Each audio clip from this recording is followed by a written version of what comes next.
دینی بھائیوں اور بہنوں اور بیٹوں اور بیٹیوں، میری آج کی گفتگو کا عنوان جو پہلے سے طے ہے، نجات کی راہ۔ لیکن میں آج چاہتا ہوں کہ جو دعائیں میں عام طور پر اپنی گفتگو کے شروع کرنے سے پہلے مانگا کرتا ہوں، ان کی طرف خصوصاً توجہ آپ کی مبذول کرا دوں۔ اللہم ربنا الہمنا رشدنا واعذنا من شرور انفسنا۔ اے اللہ ہمیں ہر اس بات کا الہام کر دے، ہمارے دلوں میں ہر وہ بات ڈال دے جو ہمارے رشد کی، ہدایت کی، فوز کی، کامیابی کی، فلاح کی ہو۔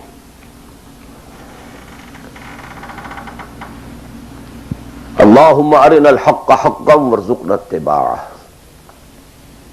اے اللہ ہمیں حق کو حق دکھا،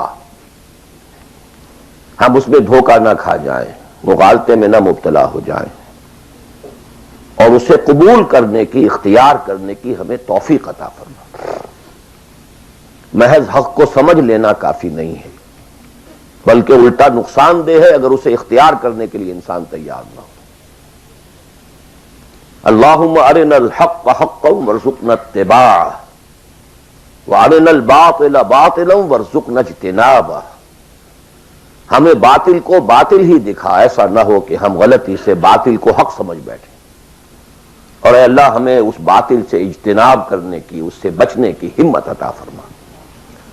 اللہم وفقنا لما تحب وترضى، اور اے اللہ ہمیں ہر اس کام کی توفیق عطا فرما جو تجھے پسند ہے اور جن سے تو راضی ہوتا ہے۔ یہ دعائیں آپ میں سے ہر شخص اچھی طرح شعوری طور پر اس وقت اپنے دل میں مانگ لیں اور پھر میری گفتگو کو سماعت فرمائیں۔ نجات کا لفظ جو میں نے استعمال کیا ہے وہ ان کئی الفاظ میں سے سب سے نچلی سطح کا لفظ ہے جنہیں قرآن مجید کامیابی کے لیے استعمال کرتا ہے۔ بہت سے الفاظ آپ نے سنے ہوں گے، فوز، اولئک هم الفائزون، وہ کامیاب لوگ ہیں۔ رشد، اولئک هم الراشدون، وہ لوگ ہیں کہ جو بڑے نصیب والے ہیں۔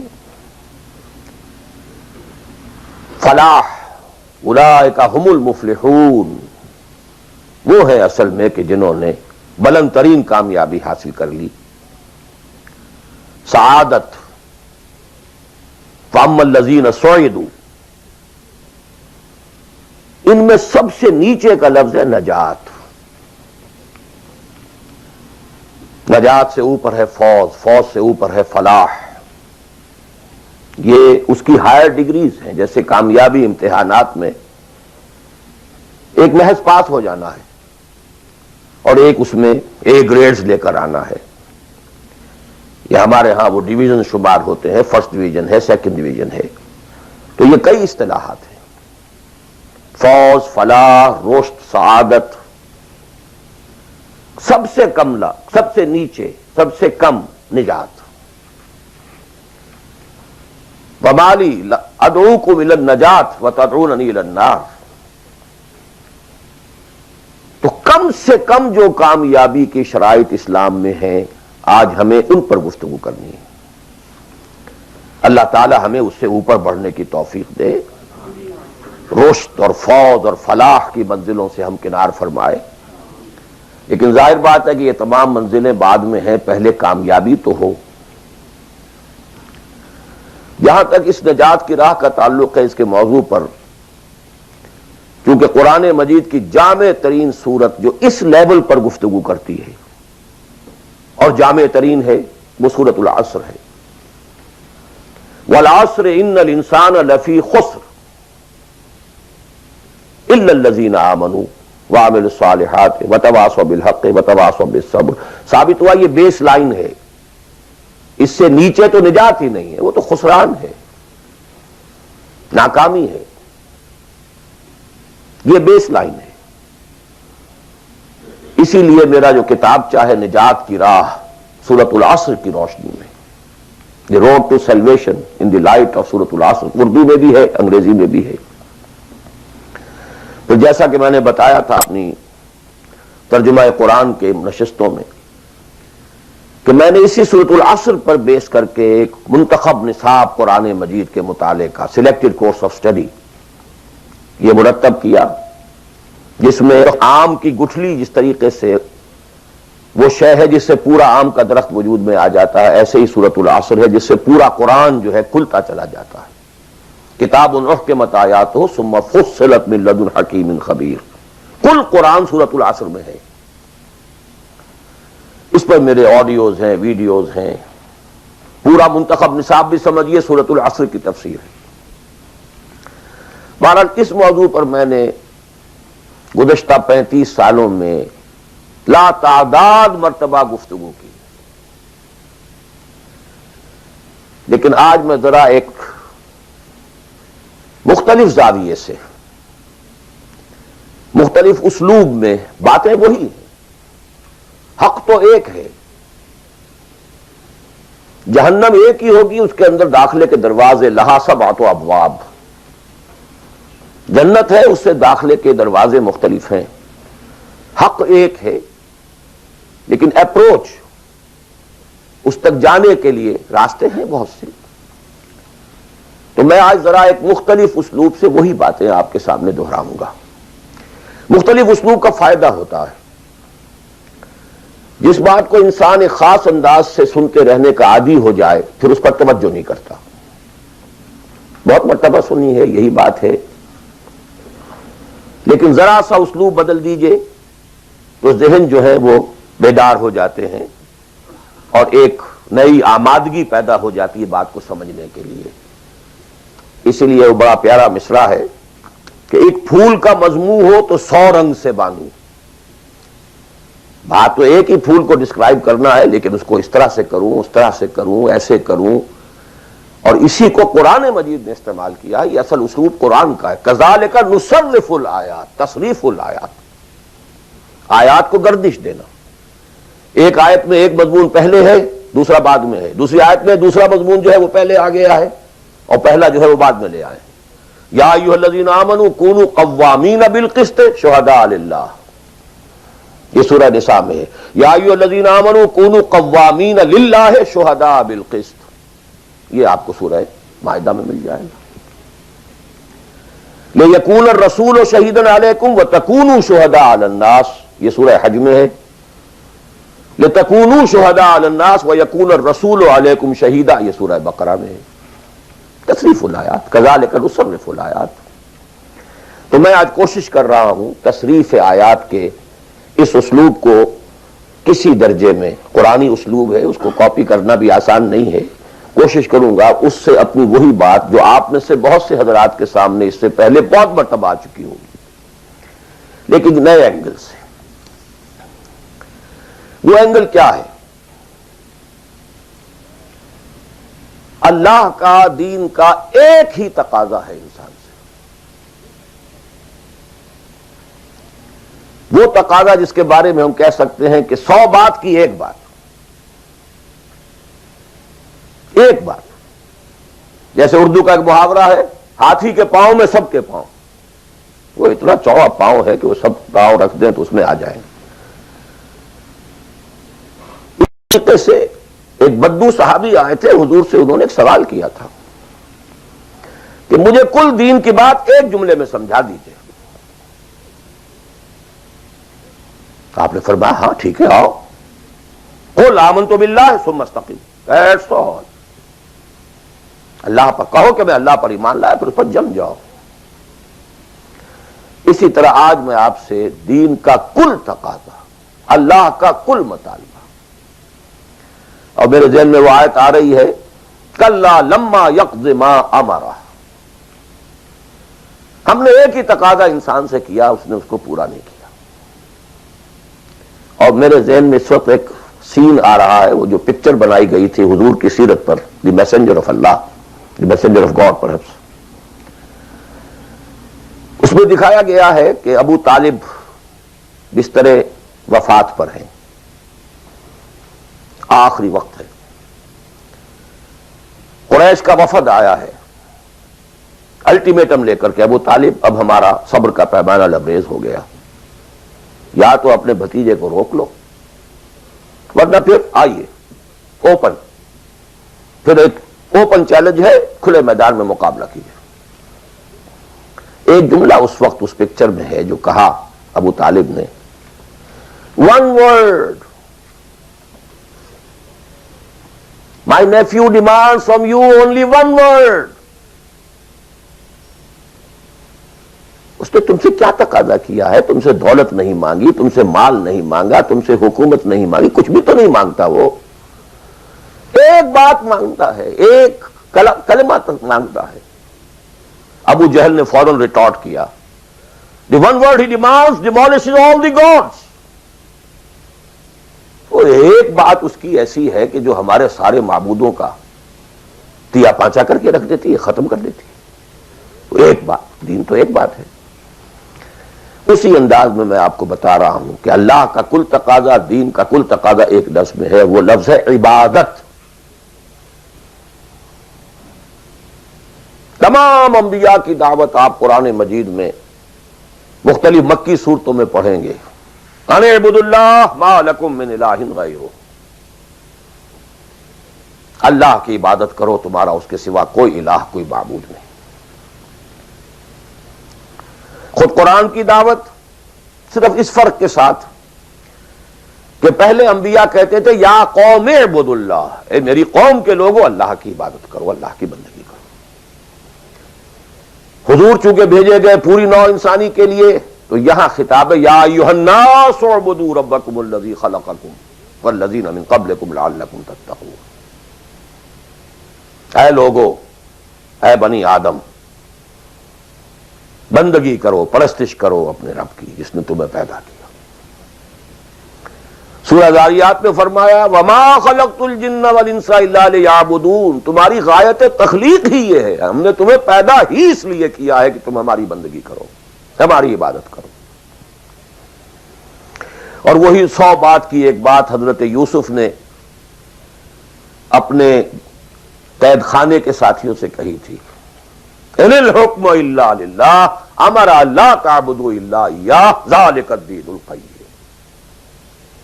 ایک جملے میں کل دین قیم ہے، مکمل دین ہے، اس کے سوا کسی اور کی عبادت اور بندگی نہ کرو۔ ایک لفظ ہے، ایک تقاضا ہے، ہم پورا کر دیں تو نجات بھی ہے، فوز بھی ہے، فلاح بھی ہے، رشد بھی ہے، سعادت بھی ہے، ہدایت بھی ہے، سب کچھ۔ لیکن اب یہ کہ یہ عبادت ہے کیا؟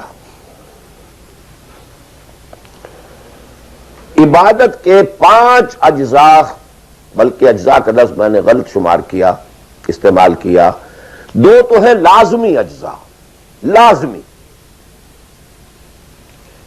اور 3 اس کے ضمنی پہلو ہیں، تو 2 جمع 3 5۔ یہ 5 باتیں اگر یاد نہیں رہتی ہیں تو عبادت کا تصور آپ کا درست نہیں ہوگا۔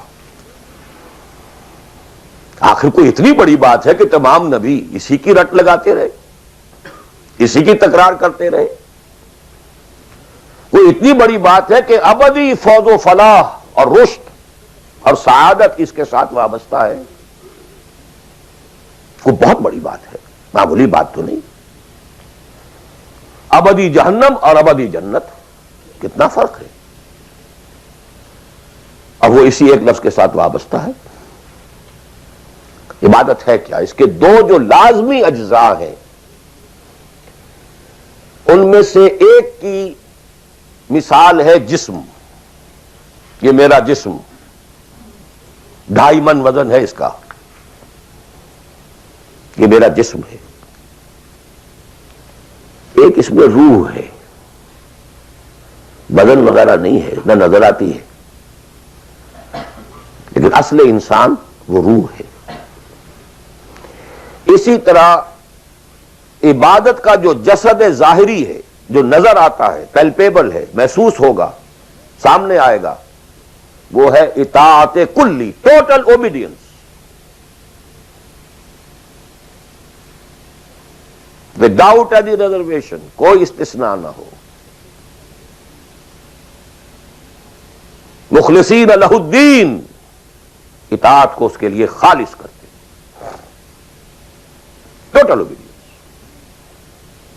یہ ہے جسد، 2.5 من جو ہے عبادت وہ یہ ہے، اور اس کی روح کیا ہے؟ اللہ کی محبت۔ یہ اطاعت محبت جذبے سے سرشار ہوگا تب تو عبادت ہے، ورنہ اطاعت ہے صرف۔ اطاعت تو انسان حکمرانوں کی بھی کرنے پہ مجبور ہو جاتا ہے۔ ہم انگریزوں کی اطاعت کرتے تھے، آپ یہاں بہت سے ایسے قوانین کی اطاعت کرتے ہیں جو آپ کو پسند نہیں ہے، مجبوری ہے، آ گئے ہیں، رہ رہے ہیں، کیا کریں۔ لیکن جب آؤٹ آف لو، انٹینس لو، جب کسی کی ٹوٹل اوبیڈینس قبول کی جائے گی تو یہ عبادت ہے۔ یہ 2 ہے اجزاء لازم۔ اس کو بڑی خوبصورتی سے امام ابن تیمیہ اور حافظ ابن قیم انہوں نے بیان کیا ہے۔ العبادت تجمع اصلین، غایت الحب مع غایت الذل والخضوع۔ 2 چیزیں جمع ہوتی ہیں تو عبادت پوری ہوتی ہے، انتہا درجے کی محبت اور انتہا درجے کی عاجزی اور اطاعت اور سرفگندگی کسی کے سامنے۔ یہ دونوں چیزیں اطاعت کے لازمی اجزاء ہیں عبادت کے۔ اور ان دونوں کے بارے میں ایک بات اور نوٹ کیجئے، ان دونوں کے اعتبار سے اللہ اور اس کا رسول بریکٹڈ ہیں، ساتھ جڑے ہوئے،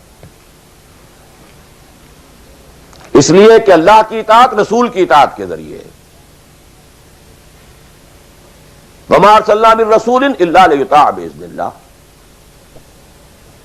وَمَن يُطِعِ الرَّسُولَ فَقَدْ أَطَاعَ اللَّهَ۔ وہ ریپرزنٹیٹو ہے، وہ نمائندہ ہے اللہ کا، لہذا اللہ کی اطاعت، اطیعوا اللہ واطیعوا الرسول۔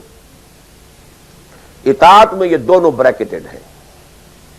یہی وجہ ہے کہ قانون اسلامی کی مستقل سورسز جو ہیں وہ یہی 2 ہیں، اللہ کی کتاب اور اس کے رسول کی سنت۔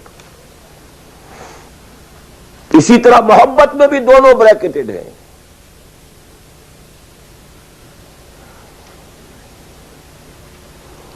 اللہ کی محبت، اس کے رسول کی محبت۔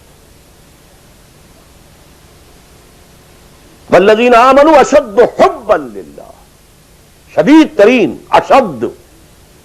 ایمان کا لازمی تقاضا یہ ہے کہ شدید ترین محبت آپ کے دل میں اللہ سے ہو۔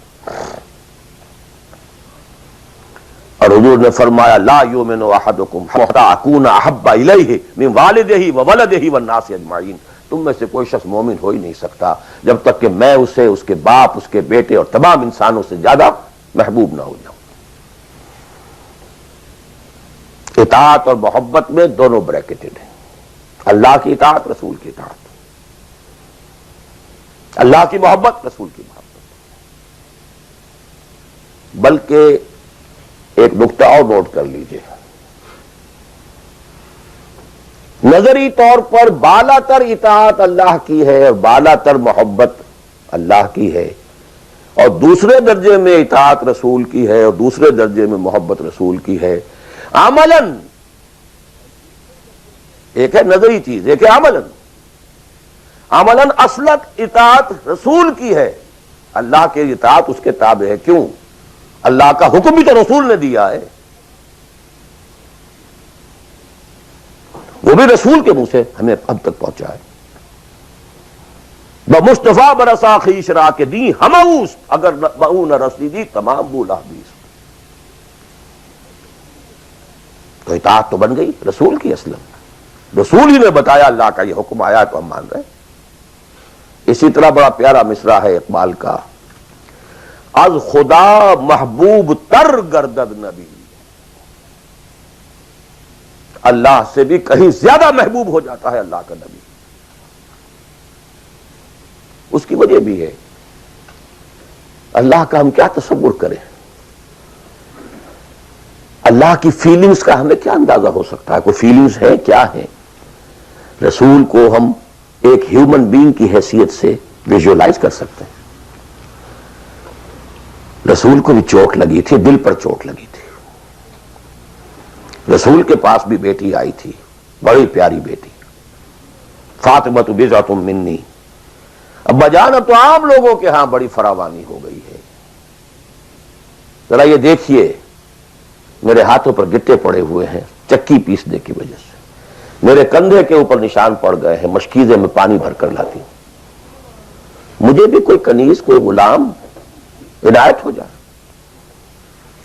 ہم پوری طرح ویژولائز کر سکتے ہیں کیا فیلنگ ہوگی محمد کی اسوہ صلی اللہ علیہ وسلم.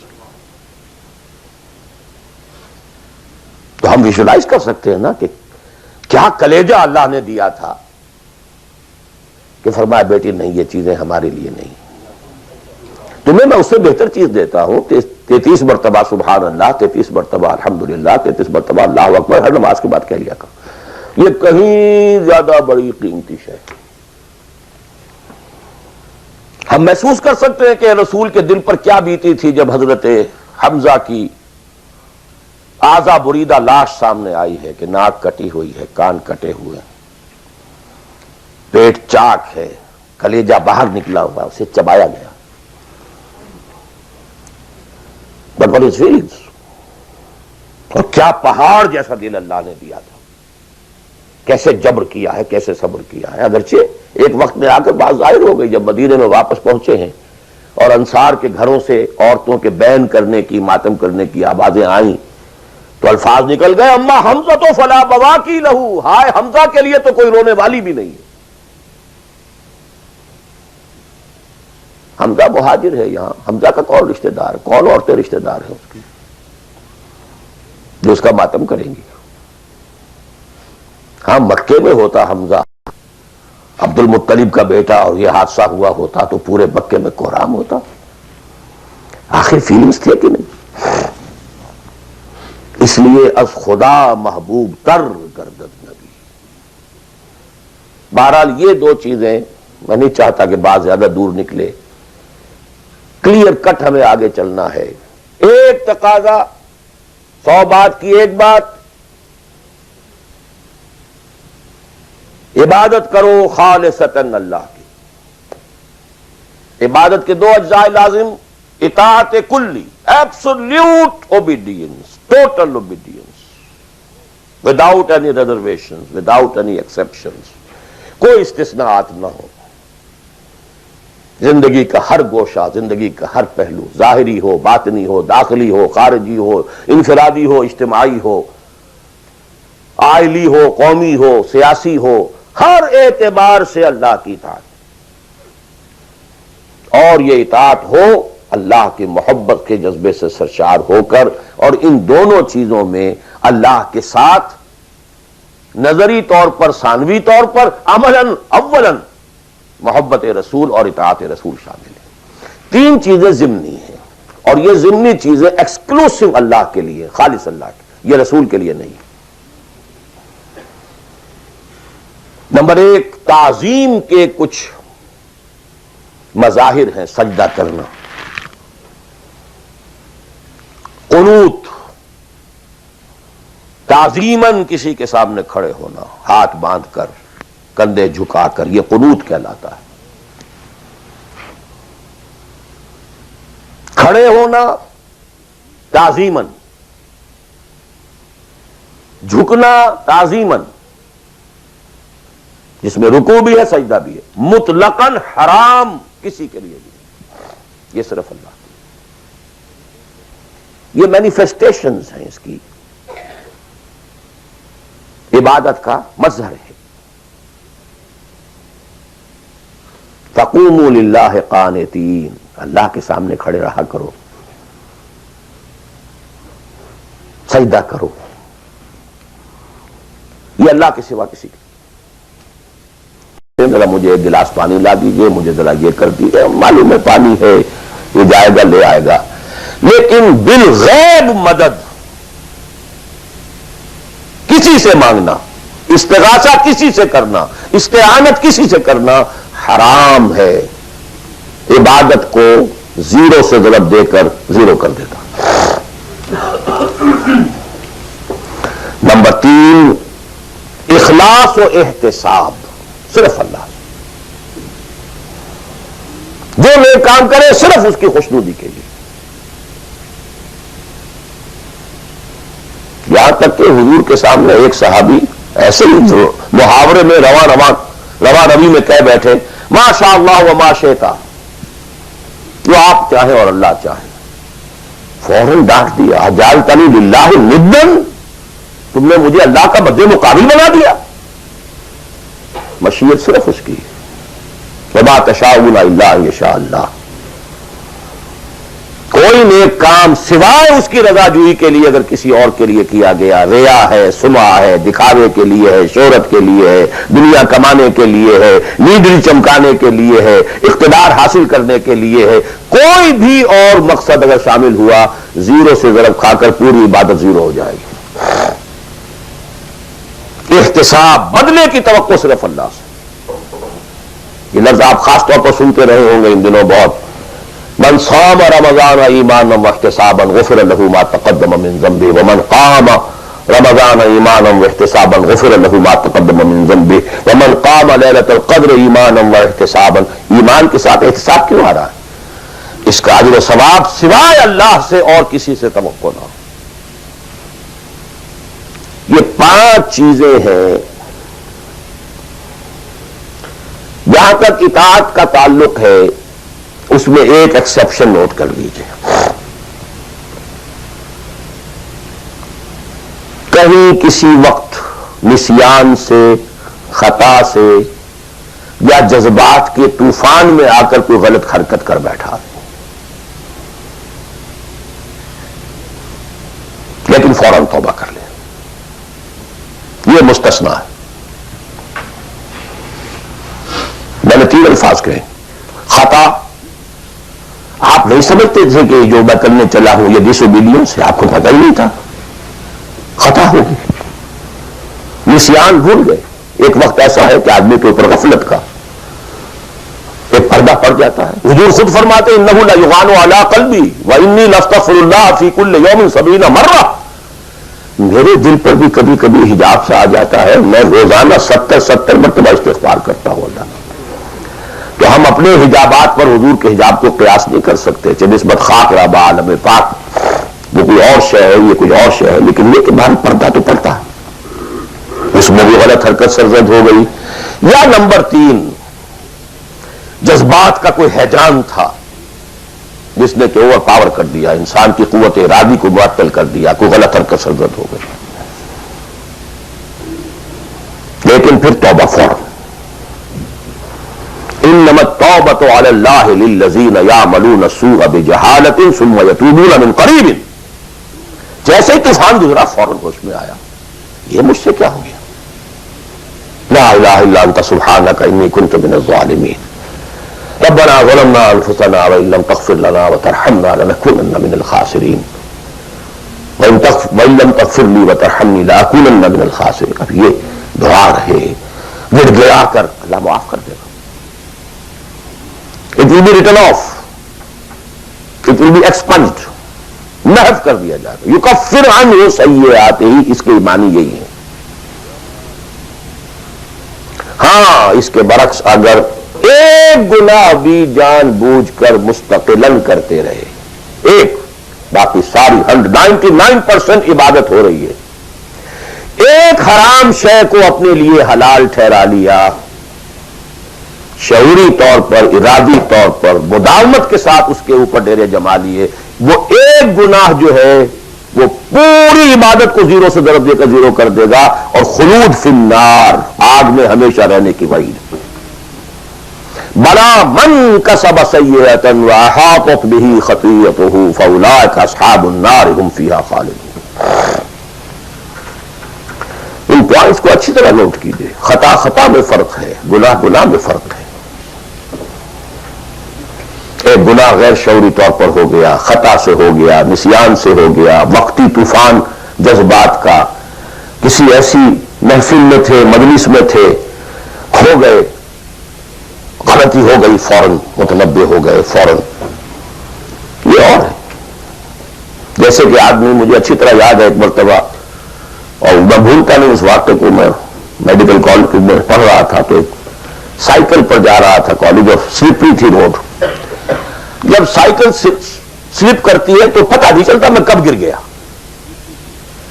گرا ہوں لیکن مجھے پتا اس وقت چلا جب اٹھ چکا تھا میں کہ میں گرا تھا، کیونکہ آدمی وہ پڑا نہیں رہتا، فوراً اٹھتا. یہ جو ہے فوراً اٹھنا، ثم یتوبون من قریب، یہ بھی بعد میں معلوم ہوتا کہ میں گرا تھا جبکہ اٹھ چکا ہوتا آدمی، اتنا انسٹنٹینیس ہوتا ہے موت. یہ ہے یتوبون من قریب. اور اس کو اللہ نے اپنے ذمے، انما التوبۃ علی اللہ، اللہ کے ذمے ہے یہ کہ وہ ایسے شخص کی توبہ قبول کرے. انما التوبۃ علی اللہ للذین یعملون السوء بجہالۃ ثم یتوبون من قریب. بہرحال یہ ایک اس کی ضمنی بات تھی کہ اطاعت کلی کے ضمن میں ان دونوں چیزوں کو ذہن میں رکھیے. گناہ کا ہو جانا، کل بنی آدم خطاؤون وخیر الخطائین التوابون، التائب من الذنب کمن لا ذنب لہ. بہت اس میں ہمارے لیے پر امید باتیں کہی گئی. اللہ کو اپنے گناہگار بندے کی توبہ سے اتنی ہی خوشی ہوتی ہے جتنی کہ اس شخص کو ہوئی جو ایک صحرا میں سفر کر رہا تھا، ایک ہی اونٹ تھا، اسی پر اس کا پانی تھا، اسی پر اس کا راشن تھا. تھوڑی دیر کے لیے سستانے کو لیٹا، آنکھ کھلی تو اونٹ غائب، دوڑ رہا ہے مشرق میں، مغرب میں، شمال میں، جنوب میں، تھک ہار کر بیٹھ گیا ہے. اب وہ موت کا انتظار کر رہا ہے، نہ پانی ہے، نہ کوئی غذا ہے، نہ کوئی سواری ہے کہ اس صحرا لقب صحرا سے نکل سکے. کہ اچانک دیکھتا ہے کہ اونٹ تو کھڑا ہے، موجود ہے. تو اسے اتنی خوشی ہوتی ہے کہ وہ کہتا ہے اللہ تو میرا بندہ، میں تیرا رب. کہنا یہ چاہتا تھا اللہ تو میرا رب، میں تیرا بندہ، لیکن اتنا مغلوب ہو گیا ہے اس وقت جذبات میں خوشی کے کہ کیا یہ بیٹھا کہ اللہ تو میرا بندہ، میں تیرا رب. اتنی خوشی ہوتی ہے کہ اللہ کو اپنے کسی گناہگار بندے کی توبہ سے. یہ وہ ہے وہ مسئلہ عارضی، فوری، لا علمی، جہالت، طوفان یا کسی ماحول کے فوری اثر کے تحت کوئی غلطی ہو گئی فوراً توبہ کی. لیکن یہ کہ اگر جان بوجھ کر کانشیس ڈسیژن ایک حرام شے کو بھی اگر مستقلاً اختیار کر لیا، بلا من کسب سیئۃ واحاطت بہ خطیئتہ فاولئک اصحاب النار هم فیہا خالدون. اب آئیے نیکسٹ، میں جسے آج ایک نیا اینگل کہہ رہا ہوں وہ کیا ہے. دیکھیے اطاعت کے دو پہلو ہیں، انفرادی اور اجتماعی. میری مراد کیا ہے؟ ان کی ریشو پروپورشن مختلف ہوگی. کوئی بہت آرگنائزڈ سوسائٹی ہے، اسٹیٹ کا کنسپٹ ہے، اجتماعیت کا پڑھنا بہت بھاری ہو جاتا ہے، انفرادیت بہت محدود ہو جاتی ہے. کوئی بڑی پریمیٹو سی سوسائٹی ہے، آرگنائزڈ اسٹیٹ نہیں ہے، تو انفرادیت کا دائرہ وسیع ہوتا ہے، اجتماعیت محدود ہوتی ہے. In various proportions. لیکن پہلے ان کو آئیڈینٹیفائی کیجئے، اس سے میری مراد کیا ہے. ایک وہ اللہ کی اطاعت ہے کہ جو ایک انسان کے اپنے بس میں ہے، وہ کر سکتا ہے. چاہے بھوک آ جائے، فاقہ آ جائے، نقصان ہو جائے، جان کا اندیشہ ہو جائے، یہ کر سکتا ہے.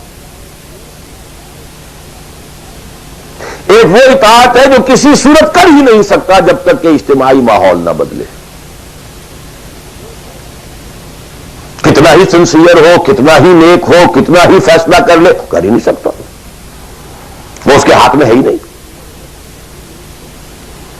ایک ریاست ہے، آرگنائز اسٹیٹ ہے، اس کا لا ہے، آپ اس میں رہ رہے ہیں تو وہی قانون چلے گا. آپ کے بس میں نہیں ہے. آپ کا بیٹا فرض کیجئے خدا نہ خواستہ زنا کرے تو آپ سے رجم نہیں کر سکتے، چاہے آپ کا بیٹا ہے. یہ ہے وہ پاور، وہ اتھارٹی. آپ کا اپنا بیٹا اپنی بیٹی چوری کر لے، آپ ہاتھ نہیں کاٹ سکتے. اور مجھے یاد آ رہا ہے لو ان فاطمہ بنت محمد سرقت، بالفرض ہی کہہ رہا ہوں نا میں بھی، مفروضے کے طور پر آپ نہیں ہاتھ کاٹ سکتے. ایک معاشرہ ہے جس کے اندر پوری معیشت جو ہے سود کے اوپر ہے. آپ سانس بھی نہیں لے سکتے کہ جو سود سے خالی ہے. امپاسبل. ایک اسٹیٹ ہے, آپ اس کے سٹیزن ہیں,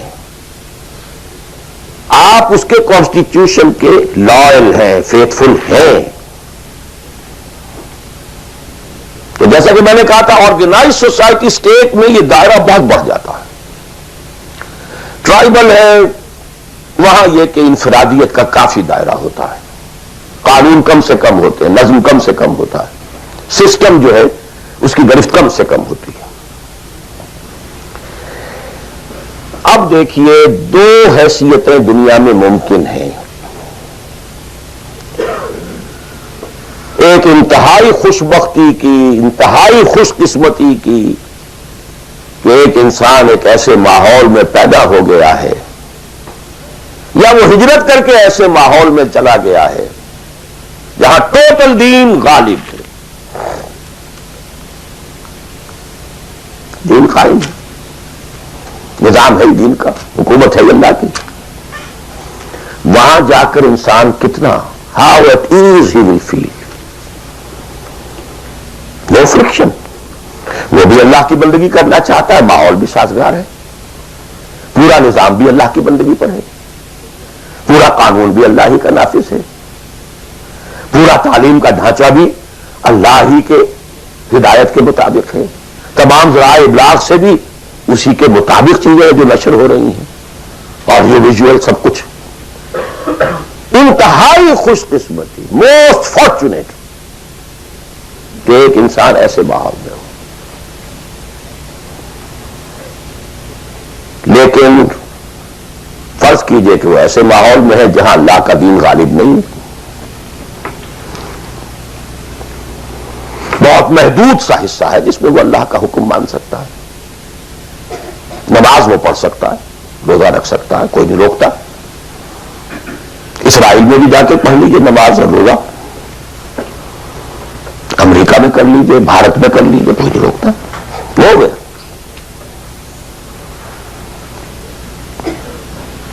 لیکن باقی ویرینگ ڈگریز میں ہوگا یہ کہ زندگی کا 75%, 80%, 50%, 60% وہ باطل کے قبضے میں ہے. تو وہ بھی تو 50%, 60% کافر ہے. Is a part and parcel of that environment, of that system. قرآن کے تینوں فتوے اس پر بھی تو لگ رہے ہیں. من لم يحكم بما انزل الله فاولئك هم الكافرون ومن لم يحكم بما انزل الله فاولئك هم الفاسقون ومن لم يحكم بما انزل الله فاولئك هم الظالمون. وہی ظالم ہے, اور ظالم سے مراد مشرک. ان الشرک لظلم عظیم, وہی کافر ہیں. بتوں سے تجھ کو امید ہے, خدا سے نا امیدی. مجھے بتا تو صحیح اور کافری کیا ہے. وہ کہتے کسے, وہی تو فاسق ہے, ناہنجار ہے, باغی ہے. ویرنگ ڈگریز کے اندر جتنا بھی اس نظام کی گرفت ہے, اس درجے ہر وہ شخص کافر اور ظالم اور مشرک ہے جو اس ماحول میں رہ رہا ہے. ان دونوں حالتوں میں دین کے تقاضے بالکل ایک دوسرے کے برعکس ہو جاتے ہیں. اب یہ پوائنٹ ہے جو میں چاہتا ہوں آج, I want to hammer it.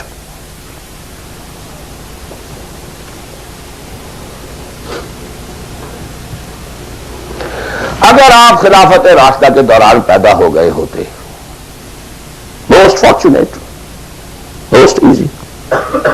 دین قائم ہے, اللہ کے احکام جاری ہیں, سارا نظام وہی ہے, دی ہول اسٹیٹ کرافٹ وہ اسلام کی بنیاد پر کام کر رہا ہے. آپ ایک سٹیزن ہیں, آپ کے لیے تقرب بالنوافل کے درجے کھلے ہوئے. فرض تو پورے ہیں یہاں, نفل نماز پڑھیے, نفل علم حاصل کیجئے, نفل روزے رکھتے چلے جائیے, نفلی چلے کیجئے, جو چاہیے کیجئے, تقرب بالنوافل. اور اس تقرب بالنوافل کا درجہ یہاں تک اونچا ہو سکتا ہے, وَيَتَقَرَّبُ إِلَيَّ عَبْدِي بِالنَّوَافِلِ حَتَّى أَكُونَ، میرا بندہ نوافل کے ذریعے سے میرا تقرب حاصل کرتا جاتا ہے، کرتا جاتا ہے، کرتا جاتا ہے، یہاں تک کہ میں اس کی آنکھیں بن جاتا ہوں جن سے وہ دیکھتا ہے، اس کے کان بن جاتا ہوں جن سے وہ سنتا ہے، اس کے ہاتھ بن جاتا ہوں جن سے وہ پکڑتا ہے، اس کے پاؤں بن جاتا ہوں جن سے وہ چلتا ہے۔ حدیث قدسی، اور سارے وہابی بھی مانتے ہیں اس کو، یہ نہ سمجھیے کہ یہ کسی صوفی کی بڑھ ہے، حدیث صحیح عند کل المحدثین۔ اللہ ہاتھ بن جاتا ہے آپ کا، اللہ پاؤں بنتا ہے آپ کا، اللہ آنکھ بنتا ہے آپ کی، اللہ کان بنتا ہے آپ کا۔ یہ بہت اونچی بات ہے، بہت اونچی بات ہے، بہت اونچی بات ہے، لیکن یہ تقرب بالنوافل کا درجہ کہاں آئے گا؟ جہاں آپ ایک اسلامی نظام کے تحت سانس لے رہے ہیں، جہاں وہ اسلامی نظام نہیں ہے، پہلا فرض تن من دھن اس نظام کو بدلنے کے لیے لگا دینا۔ اگر یہ نہیں ہے تو نماز نہیں ہے، منہ پر دے ماری جائے گی۔ میں جو کچھ کہہ رہا ہوں علی وجہ البصیرت کہہ رہا ہوں، میری پوری زندگی کے مطالعے کا نچوڑ ہے۔ نماز منہ پر دے ماری جائے گی، روزے منہ پر دے مارے جائیں گے۔ You reconcile yourself to that system. یہ میری بغاوت کے اوپر مبنی تھا۔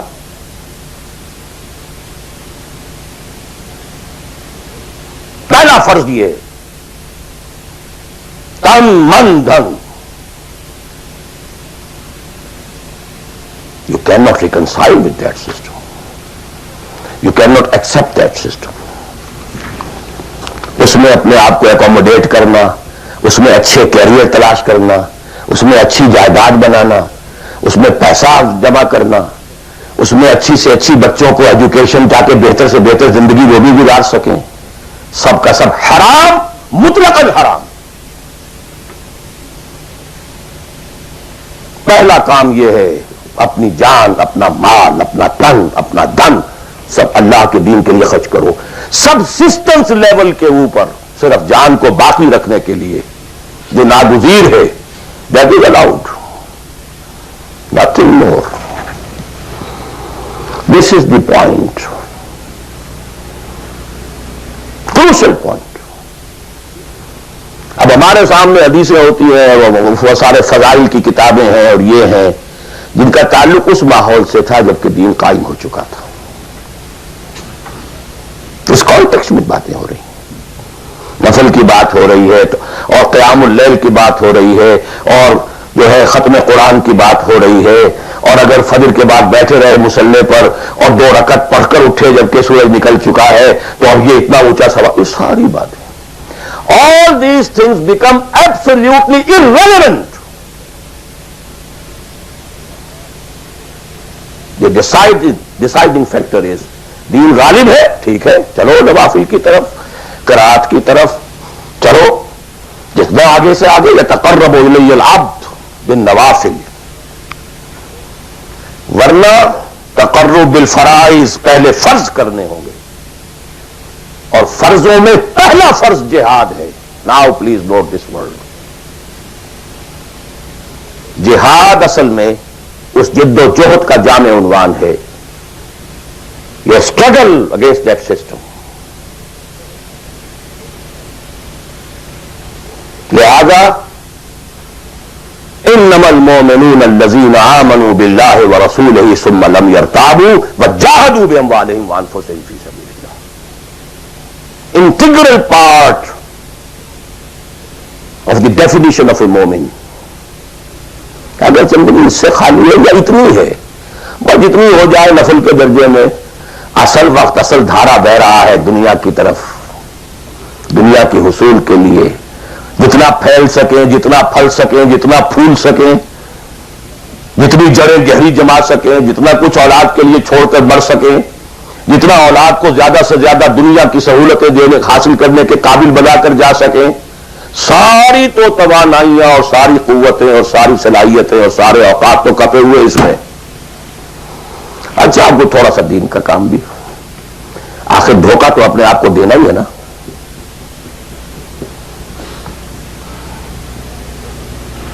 قسمت فروش عورتیں بھی تو کالے کپڑے پہن کے جلوس میں نکلتی ہیں قاضیوں کے, اور سبیلیں لگاتی ہیں اور مسجدیں بناتی ہیں.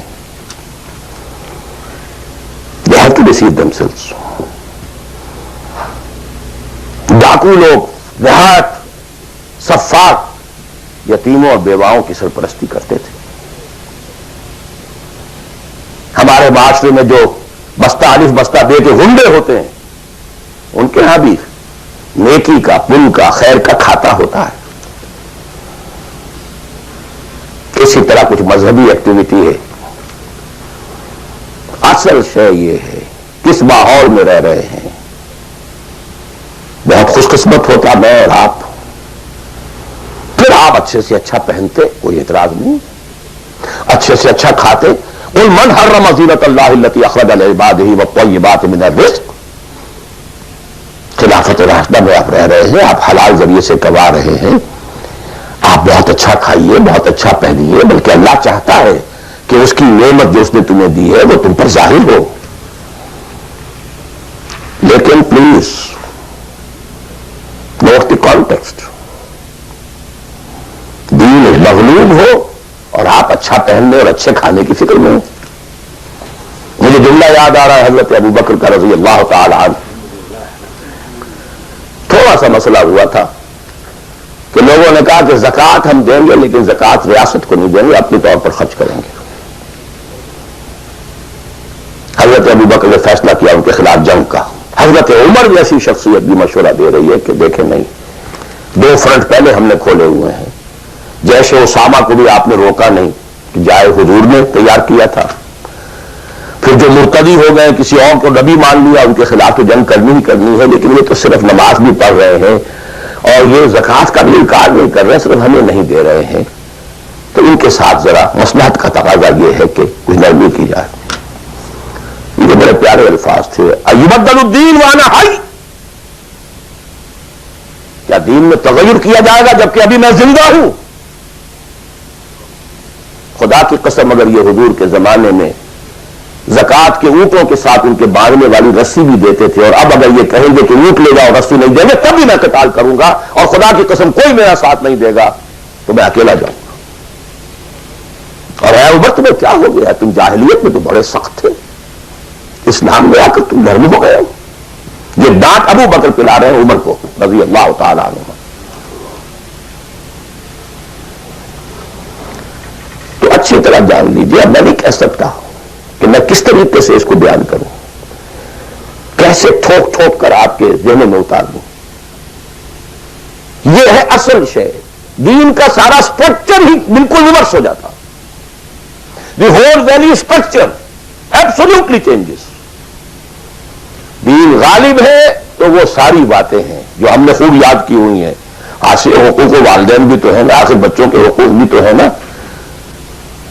یہ حقوق والدین جو ہے ان مہاجرین کو یاد نہیں آئے جو اپنے ماں باپ کو چھوڑ کر مدینے پہنچ گئے تھے. یہ اولاد کے حقوق انہیں یاد نہیں آئے, بیویوں کے حقوق یاد نہیں آئے. وہ تو فینیٹسٹ تھے نا, پاگل تھے نا. مدینے کے منافقین نے انہیں سفہا کہا تھا, بے وقوف لوگ ہیں یہ. انہوں کما عامل سفہا, دیز فولز, دیز فینیٹکس. یہ ساری حدیثیں آپ کو یاد ہیں.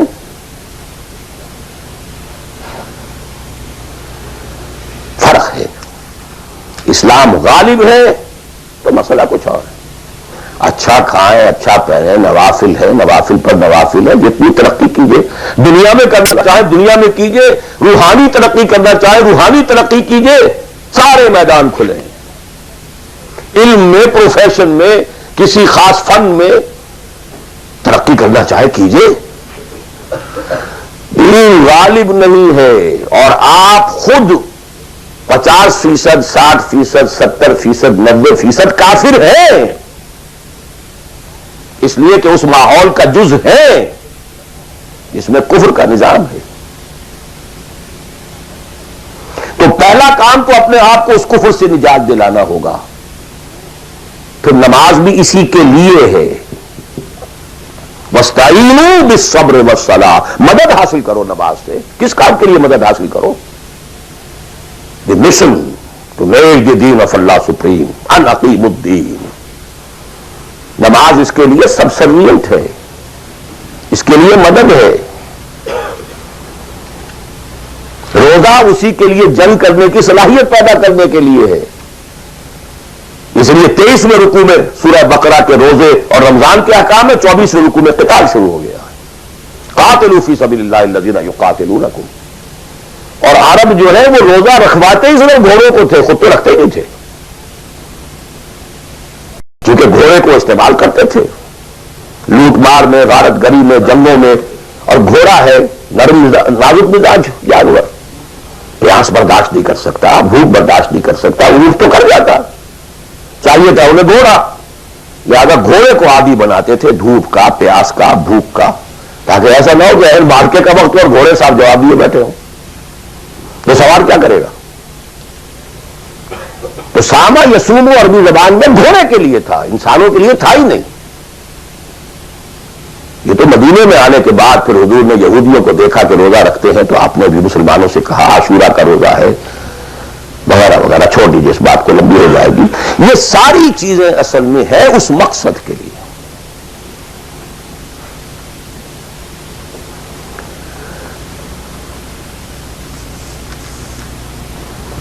اب دیکھیے کہ اب پریکٹیکلی ہم آتے ہیں مسئلے کے اوپر۔ آئی ہوپ میں اس سے زیادہ میں کہہ نہیں سکتا،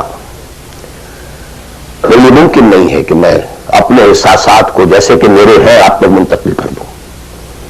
اور میں جانتا ہوں ایسے لوگوں کو جو 30 برس سے مجھے سن رہے ہیں اور یہ ساری باتیں سن رہے ہیں اور ٹس سے بس نہیں ہوتے۔ زمین جنبت نہ جنبت گل محمد، ان کا وہی کانسیپٹ ہے، اس لیے کہ یہ کانسیپٹ 1400 برس میں جا کر جو ہے مکمل ہوا، پختہ ہو گیا۔ 30 برس تھے خلافت راشدہ کے، اس کے بعد ڈاؤن فال، کانسیپٹ سٹارٹڈ چینجنگ، دین مذہب بنتا چلا گیا، سارا ایمفیسس نماز روزے حج عبادت پر ہو گیا، دین کا تصور ہی ختم۔ اور پھر ہم میں سے جو لوگ غلام رہے وہ تو اتنے خونگر ہو گئے کہ ملا کو جو ہے ہند میں سجدے کی اجازت، ناداں یہ سمجھتا ہے کہ اسلام ہے آزاد۔ بہت بڑے عالم دین نے کہا تھا یہ کہ ہمیں کوئی ایسا کام نہیں کرنا چاہیے جو ہمارے حکمرانوں کو، انگریزوں کو پریشانی کا موجب بن جائے، اس لیے کہ انہوں نے ہمیں مذہبی آزادی دی ہوئی ہے، ہمارے نماز پڑھنے پہ کوئی قدغن نہیں ہے، ہمارے روزہ رکھنے پہ قدغن نہیں ہے، حج کرنے پہ قدغن نہیں ہے، لہذا we should be loyal to them۔ ملا کو جو ہے ہند میں سجدے کی اجازت، ناداں یہ سمجھتا ہے کہ اسلام ہے آزاد۔ یہ کانسیپٹ اتنے پختہ ہو چکے ہیں، اتنے پختہ ہو چکے ہیں۔ ریچولزم، رسومات، رہ گئی رسم ازاں روح بلالی نہ رہی، فلسفہ رہ گیا تلقین غزالی نہ رہی، نماز و روزہ و قربانی و حج یہ سب باقی ہے، تو باقی نہیں ہے۔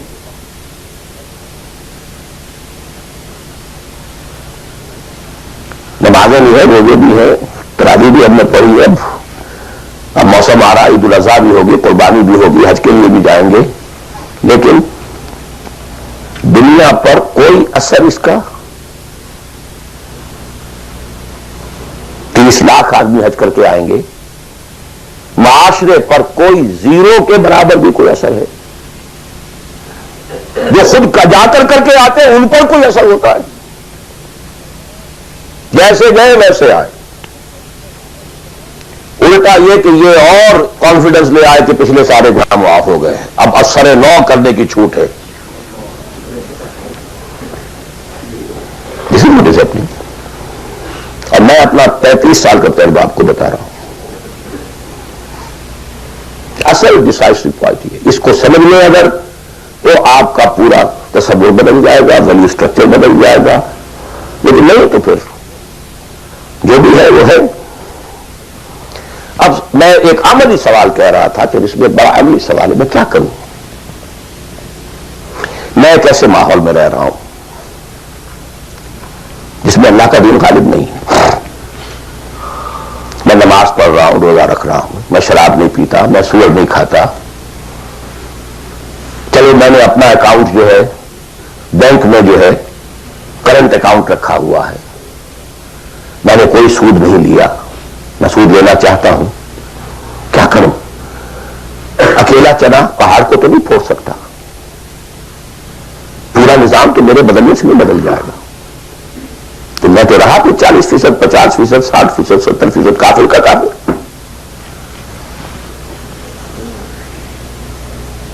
تو وسط میں آؤٹ، وسط مخرج، بڑی پیاری حدیث ہے وہ جس میں الفاظ آتے ہیں، حضور نے فرمایا انہا ستکون فتنۃ، ایک وقت آئے گا کہ بڑا فتنہ ہوگا۔ حضرت علی فرماتے میں نے فوراً عرض کیا مل مخرج منہا یا رسول اللہ، اے اللہ کے رسول یہ بتائیے اس سے نکلنے کا راستہ کون سا ہوگا؟ یہ نہیں پوچھا کیا فتنہ ہوگا، کیوں ہوگا، کب ہوگا، کیسے ہوگا، کدھر سے آئے گا، کچھ نہیں، نکلنے کا راستہ بتائیے۔ بلکہ ایک اور روایت اس حدیث کی اس سے بھی زیادہ پیاری ہے کہ اصل میں حضرت جبرائیل نے کہا حضور سے یا محمد امتک بعدک، اے محمد صلی اللہ علیہ وسلم کبھی سوچا ہے تمہارے بعد تمہاری امت کا کیا بنے گا؟ تو حضور پلٹ کر سوال کرتے ہیں مل مخرج منہا یا جبرائیل، یہ تو بہت بڑا پرابلم تم نے اے جبرائیل میرے سامنے رکھا ہے، تب آپ ہی بتائیں اس سے نکلنے کا راستہ کیا ہوگا؟ قال کتاب اللہ، وہ پوری حدیث پھر وہی ہے، کتاب اللہ فیہ خبر ما قبلکم ونبأ ما بعدکم وحکم ما بینکم وہو ذکر الحکیم وہو صراط المستقیم وہو حبل اللہ المتین۔ اس کا مخرج کیا ہے؟ یہ ہے اصل میں میرے اگر تو یہ بات سمجھ میں آ گئی، اس کے لیے تصور سمجھ لیجئے، ہمارے دین میں کفارے کا ایک تصور ہے۔ آپ نے روزہ توڑ دیا وہ تو ٹوٹ گیا، کیا کروں، جوڑ تو نہیں سکتا، کب اشکوں سے جوڑ سکتا ہے، جو ٹوٹ گیا سو ٹوٹ گیا۔ موتی ہو کہ شیشہ جام کے بل، جو ٹوٹ گیا سو ٹوٹ گیا، تم لاکھ ٹکڑے چن چن کر دامن میں چھپائے بیٹھے ہو، شیشوں کا مسیحا کوئی نہیں، کیا آس لگائے بیٹھے، وہ تو ٹوٹ گیا، لیکن اس کا کفارہ دے دیا گیا۔ کفارہ ہے، قسم کھائی تھی، یہ نہیں ہے کہ اب توڑ نہیں سکتے، غلط کھا بیٹھے، توڑو، کفارہ۔ آج میں اس لفظ کفارہ کے حوالے سے آپ کے سامنے وہ بات رکھ رہا ہوں۔ ہم مجھے اللہ نے پیدا کر دیا اس دور میں، کسی کو ہندوستان میں پیدا کیا، کسی کو انگلستان میں کیا ہے، کسی کو امریکہ میں کیا ہے، کسی کو پاکستان میں کیا ہے، کچھ کو پاکستان پہنچا دیا ہے، چاہے زبردستی چاہے اپنی مرضی سے، کسی کو یہاں پہنچا دیا ہے چاہے کسی بھی نیت اور کسی بھی ارادے سے، لیکن اب ہے کہیں ہے، کیا کریں؟ کوئی کفارہ ہونا چاہیے، کوئی مخرج ہونا چاہیے، بس یہی کفارہ ہے۔ پھر نوٹ کر لیجئے، اس ماحول سے سوائے سبسسٹنس لیول کے اور کچھ حاصل مت کرو، اور اس سبسسٹنس لیول پر بھی جو کچھ تم نے کھایا پیا ہے اور سانس لیا ہے، جو انرجی کریٹ ہوئی ہے، اس کا میکسیمم اس جہاد میں صرف کر دو کہ اس نظام کو بدلو۔ تمہاری یہ جد و جہد، تمہاری یہ کوشش کفارہ بن جائے گی اس کا۔ معذرتاً الی ربکم، معذرت پیش کر سکو گے اللہ کے ہاں۔ اے اللہ میں نے اس نظام کے ساتھ ریکنسائل نہیں کیا، اے اللہ میں نے اپنی توانائیوں اور اپنی محنتوں سے نہ اپنے لیے کوئی جاگیر بنائی، نہ اپنے لیے جائیداد بنائی، اے اللہ میں کوئی دولت چھوڑ کر نہیں مرا، اے اللہ میں نے اپنے بچوں کو بھی اسی کام کے لیے لگا دیا تھا، میں نے ان کی دنیا سے بڑھ کر ان کی عاقبت کی فکر کی ہے، نہیں کر سکا، آگے کچھ نہیں ہو سکا تو میں بے بس ہوں۔ حضرت نوح بھی تو بے بس تھے، کیا کر گئے؟ لیکن اگر کسی بھی درجے میں ریکنسیلیشن ہے، کمپیٹیبلٹی ہے، اس کو آپ نے ایکسپٹ کر لیا ہے، اس میں پھلنے پھولنے اور پھیلنے کا بندوبست کر رہے ہیں، یا doomed. Everything will be multiplied by a big zero and will become a zero۔ یہ ہے جو میں سمجھا،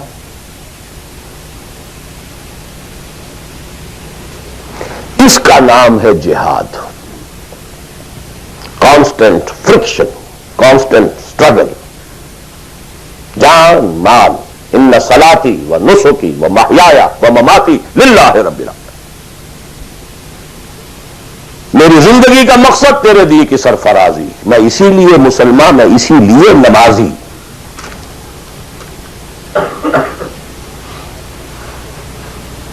اب وہ آیت آئی، محبت میں اللہ اور اس کے رسول کی محبت کے ساتھ تیسری محبت جوڑ دی گئی، جہاد کی محبت. اللہ کی محبت، اس کے رسول کی محبت، اس کے راہ میں جہاد کی محبت. یہ تین محبتیں جتنی بھی ہیں تمہارے اندر، ایک پٹڑے میں ڈال لو اور 8 محبتیں دوسرے پٹڑے میں ڈال لو. باپ کی محبت، بیٹے کی محبت، بھائی کی محبت، بیوی کی محبت، اور کی محبت، اور رشتہ داروں کی محبت، جائیداد کی محبت، کاروبار کی محبت، مال کی محبت. 8 3 قل ان کان آباؤکم وابناؤکم واخوانکم وازواجکم وعشیرتکم واموال اقترفتموها وتجارۃ تخشون کسادها ومساکن ترضونها. 8 محبتیں ادھر. احب الیکم من اللہ ورسولہ وجہاد فی سبیلہ. اگر یہ 8 محبتیں زیادہ بھاری ہیں تمہارے دل میں اللہ کی محبت سے، اس کے رسول کی محبت سے، اس کی راہ میں جہاد کی محبت سے، فتربصوا، جاؤ دفع ہو جاؤ حتی یاتی اللہ بامرہ، یہاں تک کہ اللہ اپنا فیصلہ سنا دے. واللہ لا یہدی القوم الفاسقین، اللہ ایسے ناہنجاروں کو بالکل ہدایت نہیں دیتا. You deserve no guidance. کہتے رہیے اللہم اہدنا فیمن ہدیت، پڑھتے جائیے.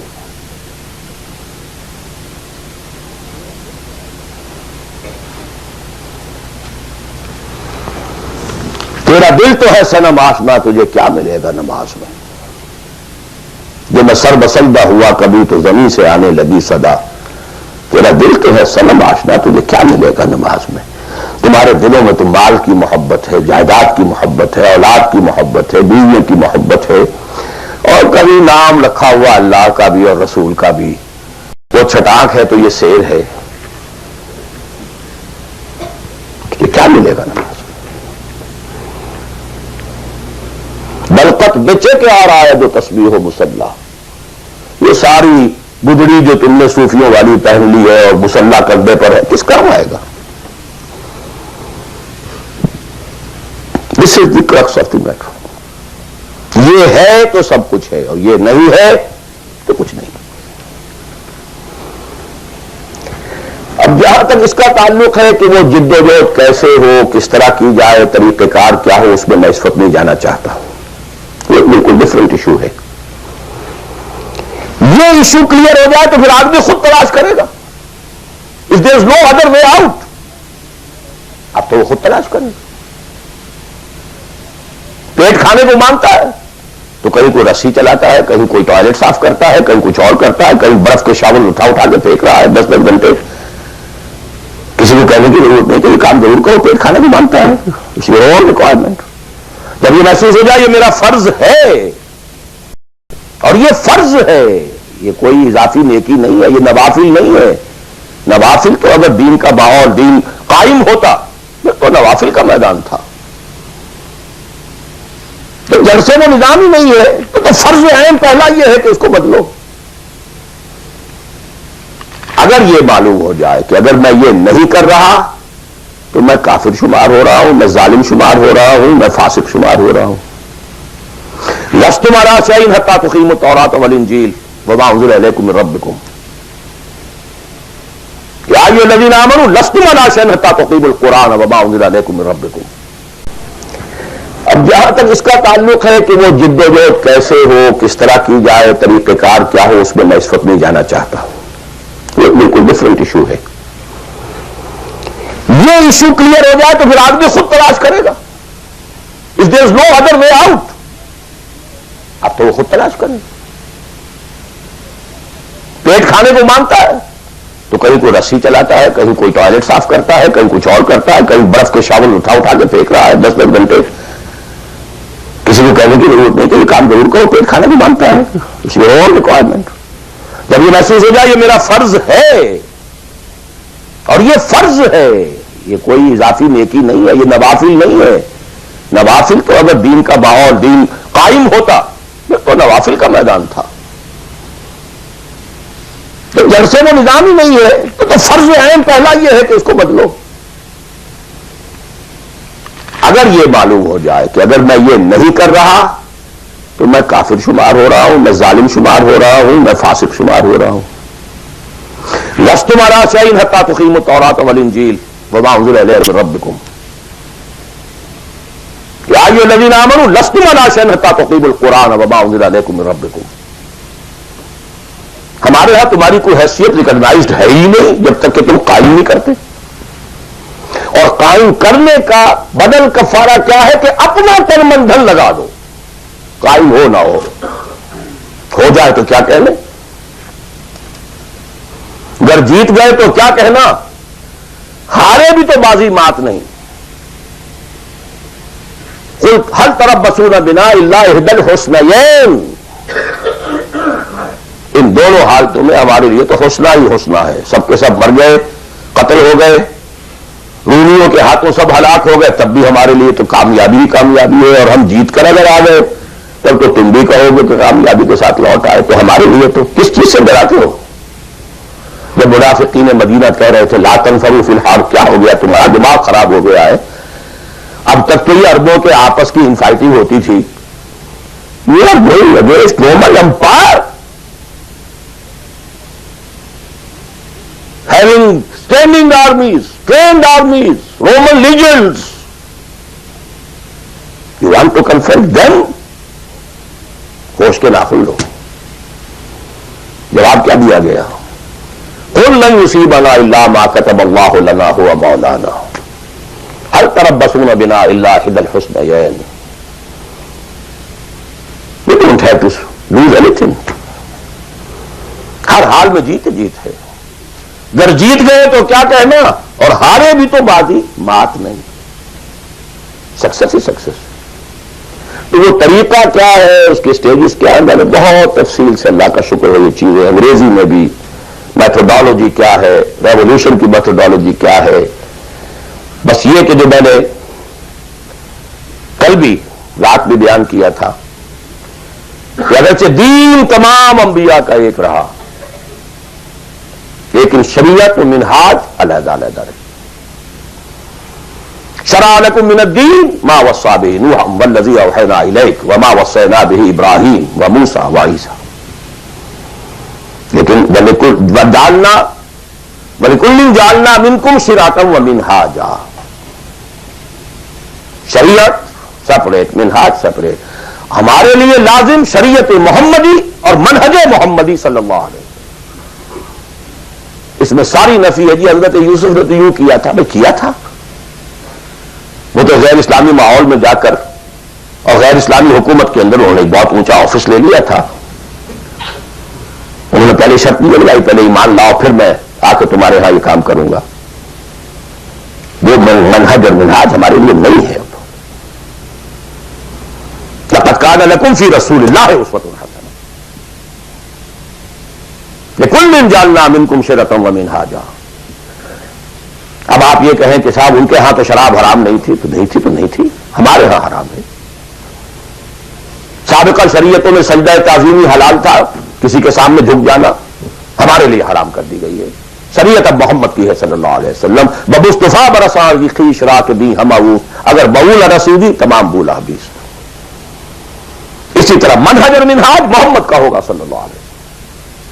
لن يصلح آخر هذه الامہ الا بما صلح به اولها. اس امت کے آخری حصے کی اصلاح نہیں ہو سکے گی مگر صرف اس طریقے سے جس طریقے پر کہ پہلے حصے کی اصلاح ہوئی تھی. اب یہ ہے آپ کے لیے، آپ کی سمجھ ہے، آپ کی صلاحیت ہے، آپ ذہین ہیں، آپ تعلیم یافتہ ہیں. Read between the lines of the سیرہ.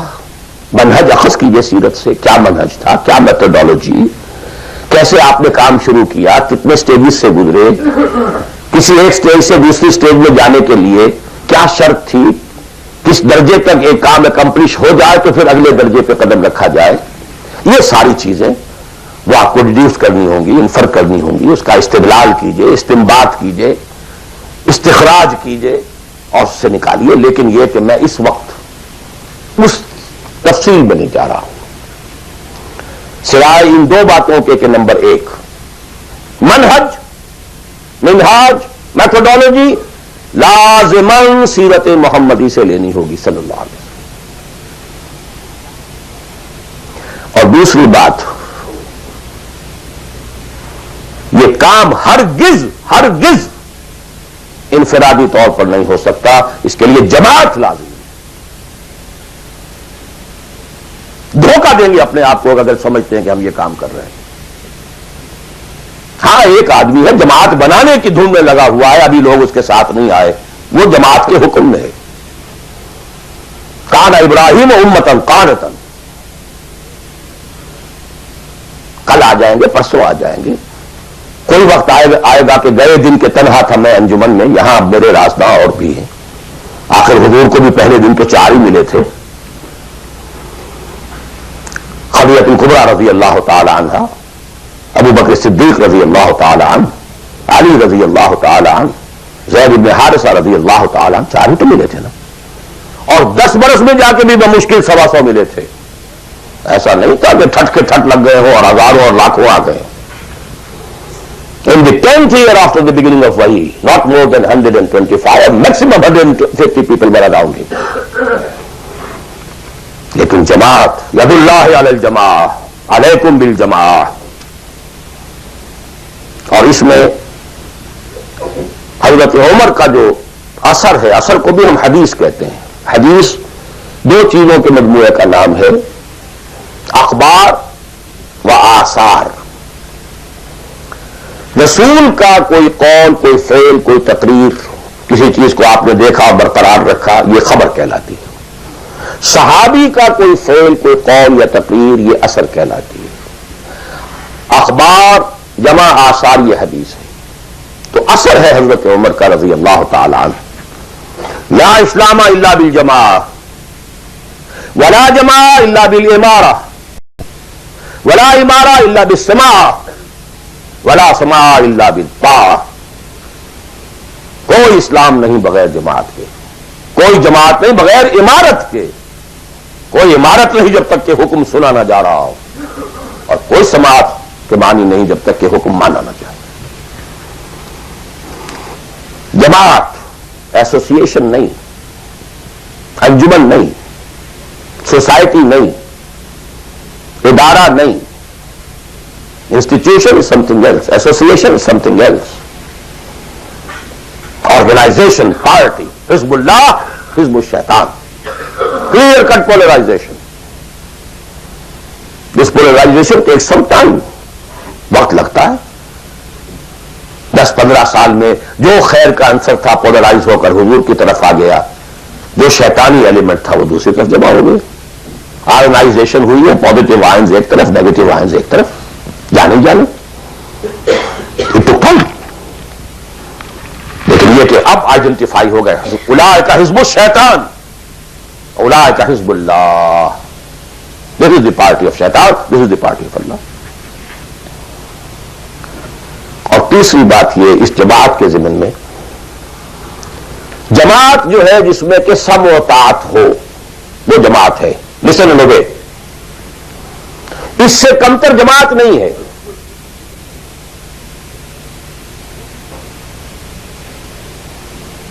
لیکن یہ جماعت مختلف قسم کی ہو سکتی ہے.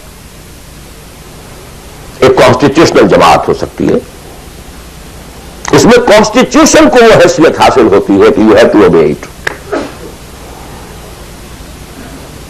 کوئی اس کا صدر بنتا ہے تو حلف لیتا ہے کہ I will be loyal to this constitution. اب یہ بھی تو ایک جماعت ہے نا. امریکن نیشن ایک جماعت ہے، اس کا ایک کانسٹیٹیوشن ہے. صدر آئے گا حلف لے گا، کوئی اور آئے گا حلف لے گا، چیف جسٹس ہوگا حلف لے گا. اس کانسٹیٹیوشن کا، کسی آدمی کا نہیں ہے اس میں حلف. not personal allegiance to anybody. allegiance to the constitution. اسی طریقے سے جماعتیں بنے، ان کا دستور ہو، یہ ممبرشپ کی ریکوائرمنٹ ہے، یہ آپ پورا کریں گے ممبر بن جائیں گے، آپ امیر منتخب کریں گے کثرت رائے سے، پھر یہ کہ امیر جو ہے وہ بھی شورا بھی منتخب کریں گے، شورا کی رائے کا وہ پابند ہوگا یا نہیں ہوگا، کس درجے میں ہوگا، کس درجے میں، آپ بنا لیجیے کانسٹیٹیوشن، اور جو شخص بھی شامل ہوگا وہ اس کانسٹیٹیوشن کا حلف اٹھائے گا. abide by this constitution. اس قسم کی جتنی جماعتیں ہیں please take it from me, مباح ہیں، جائز ہیں، حلال ہیں، بشرطے کہ اس میں ڈسپلن ہے، اوبیڈینس ہے. The only difference is کہ اس میں اوبیڈینس یا ڈسپلن کسی فرد کے ساتھ الیجینس پر نہیں ہے بلکہ ایک کانسٹیٹیوشن کے ساتھ الیجینس پر ہے. But you have to obey. Listen and obey. Can't go beyond that constitution. تو مباح اور حلال اور جائز ہر وہ جماعت ہے خواہ کسی بنیاد پر بنی ہوئی ہو جس میں ڈسپلن ہے اور سموتات ہے، لسن اینڈ اوبے ہے. لیکن منسوس، مسنون، معصور، یہ تین الفاظ. منسوس وہ شے ہے کہ جس کا ذکر قرآن اور حدیث میں ہو، نص یہ ہے ہماری. مسنون وہ شے ہے جس پر حضور نے عمل کیا ہو. معصور وہ شے ہے جس پر کہ آپ کے بعد بھی ہماری امت کے لوگوں نے عمل کیا ہے. صرف ایک طریقہ ہے اور وہ ہے پرسنل بیعت کا، شخصی بیعت. allegiance to a person. That is called بیعت. ہمارے ہاں حضور نے لی تو بیعت لی، حالانکہ آپ نبی تھے، رسول تھے، آپ کی اطاعت تو کرنی ہی کرنی تھی، اس کا کوئی سوال ہی پیدا نہیں ہوتا. کسی اور ایڈیشنل فارمل کسی ایگریمنٹ کی کوئی ضرورت ہی نہیں. But you have to leave some اسوہ فار دی امہ. اگر یہ نہ ہوتا تو بعد میں والوں کے لیے، بعد میں تو کوئی نبی تو نہیں آنا، رسول تو نہیں آنا، اسوہ کہاں سے آتا پھر؟ بایعنا رسول اللہ صلی اللہ علیہ وسلم علی السمع والطاعۃ فی العسر والیسر والمنشۃ والمکرہ وعلی عثرۃ علینا وعلی لا ننازع الامر اہلہ وعلی نقول بالحق اینما کنا لا نخاف فی اللہ لومۃ لائم. متفق علیہ. بخاری مسلم دونوں میں یہ حدیث موجود ہے. عبادہ بن صامت رضی اللہ تعالیٰ. سوچئے جب رسول مان لیا تو یہ ساری باتیں کہنے کی ضرورت کیا ہے؟ Sometimes I do wonder, brother, when you say, Allahumma taqabbal minna ruku'ana wa sujudana wa what is it? Salatana, yakfi inshallah. Rabbana taqabbal minna innaka anta as-sami'ul 'alim. Everything. Why do go on counting them? اور کیا چیز آپ اللہ تعالیٰ تسبیح ہے، تحمید ہے، تکبیر بھی ہم کر رہے ہیں، تکبیرنا و تسبیحنا و تحمیدنا و رکوعنا و سجودنا و قنوتنا، everything.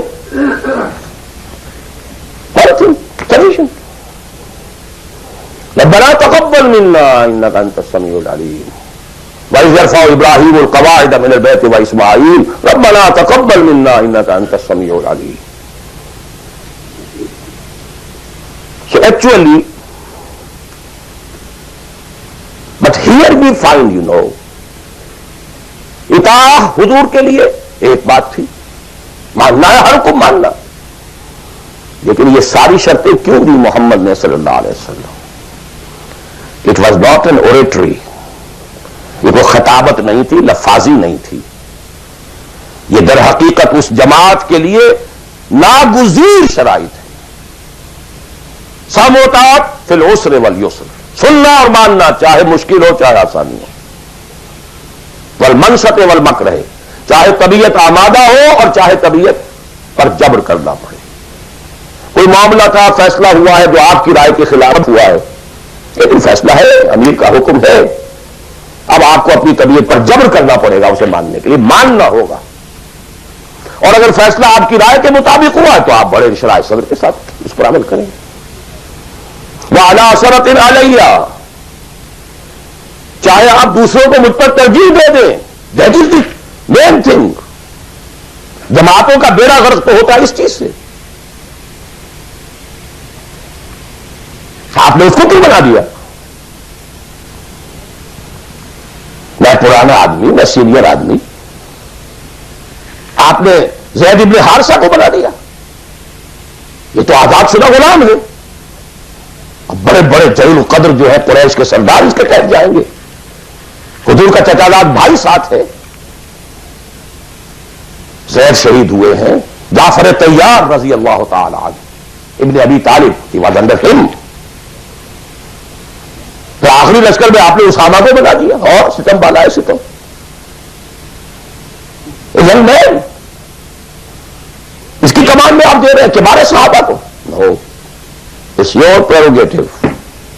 To whom so ever you give the office, it's your prerogative. We are not going to question. کبھی نہیں آپ پر اعتراض کریں گے. آپ اعلی اثرت علینا، آپ جس کو چاہے ہم پر ترجیح دیں. لا نراجع الامر له، جس کو آپ ذمہ دار امیر بنا دیں گے اس سے جھگڑیں گے نہیں، کوآپریٹ کریں گے. وَلَا نَقُولَ بِالْحَقِّ أَيْنَمَا كُنَّا لَا نَخَافُ فِي اللَّهِ لَوْمَةَ لَائِمٍ. البتہ جہاں بھی ہوں گے حق بات کہیں گے، جو اپنی رائے ہے وہ ضرور دیں گے. زبان اپنی بند نہیں کریں گے کہ خام خواہ کوئی مذاق اڑے گا میں نے یہ بات کہہ دی. نہیں، I won't withhold my opinion. وہ میں بیان کروں. Complete constitution of حزب اللہ ایک حدیث میں. بہرحال اب آخری بات کی طرف میں آ رہا ہوں. ذرا پھر گن لیجئے کہاں سے ہم چلے تھے.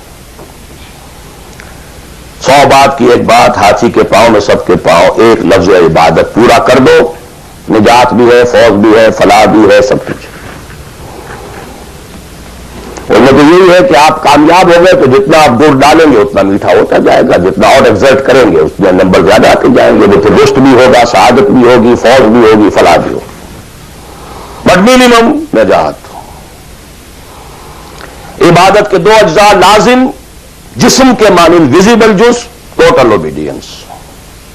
روح کے مانند اس کی اصل اسپرٹ، اللہ کی محبت. اوبیڈینس اور محبت میں اللہ اور رسول دونوں یکجا. نظری طور پر اللہ اول، رسول ثانی. عملاً رسول اول، اللہ ثانی. اوبیڈینس میں غلطی ہو جائے وقتی طور پر، غیر شعوری طور پر، بھول میں، چوک میں، جذبات کے طوفان میں، وقتی طور پر ماحول سے اثر انداز ہو کر، ٹھیک ہے فوراً توبہ کر لو، اللہ معاف کر دے گا. ایک گناہ بھی اگر مستقلاً جان بوجھ کر اپنی زندگی کے اندر داخل کر لیا تو یہ بگ زیرو ہے، سارا بقیہ زیرو سے ضرب کھا کر زیرو ہو جاتا. 3 چیزیں ایکسکلوسیو اللہ کے لیے ہیں. دعا صرف اللہ سے، تعظیم کے لیے جو مظاہر ہیں، قنوت ہو، رکوع ہو، سجود ہو، صرف اللہ کے. اخلاص اور احتساب، مقصد ہو آپ کا اللہ کی رضا اور جزا بھی صرف اسی سے، یہ ایکسکلوسیو اللہ کے لیے تھی. اس کے بعد ہم نے کہا کہ انفرادی اور اجتماعی یہ مختلف دائرے ہوتے ہیں. انفرادی آدمی کر سکتا ہے، چاہے دقت آتی ہے کر سکتا ہو، چاہے بھوک آ جائے، فاقہ آ جائے، جان پر بن جائے، کر سکتا ہو. یہ ایک دائرہ ہے. نہیں کر رہا تو ناہنجار ہے. اور ایک حصہ وہ ہے جو کر ہی نہیں سکتا جب تک کہ نظام نہ بدلے. اور اس میں ویریئنگ پروپورشنز رہیں گی. اب میں تھوڑا سا آپ کو ان ویریئنگ پروپورشنز کا اور ایک مختلف نسبت و تناسب کا ایک نقشہ دکھانا چاہتا ہوں. بعض ممالک ایسے ہیں اس روئے ارضی پر، دیکھیے ایک ہے کسی اور اعتبار سے کسی ملک کا اچھا ہونا برا ہونا. کہیں بادشاہت کا نظام ہے، کہیں ڈکٹیٹرشپ ہے، کہیں کچھ اور ہے، کہیں کچھ اور ہے، کہیں جو ہے بہت کرپشن ہے، کہیں رشوت زیادہ ہے، کہیں کوئی کچھ اور ہے، کچھ ان چیزوں کو چھوڑ دی. اس وقت میں خالی شریعت کی بات کر رہا ہوں، حلال اور حرام کی بات کر رہا ہوں. کچھ ممالک ایسے ہیں جہاں شریعت پر عمل کرنے کا دائرہ کافی وسیع ہے. نماز، روزہ، حج، زکوٰۃ بھی آپ کر سکتے ہیں.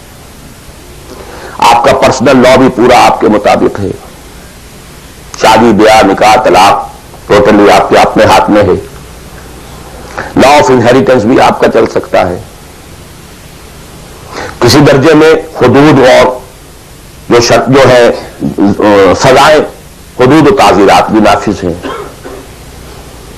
اگرچہ پورا نظام تو نہیں ہے اللہ کا، ٹوٹل تو نہیں ہے. سودی نظام ہے، معیشت یہ ہے، فلاں ہے، بادشاہت ہے، یہ ہے، وہ ہے، سب کچھ ہے، ظلم ہے.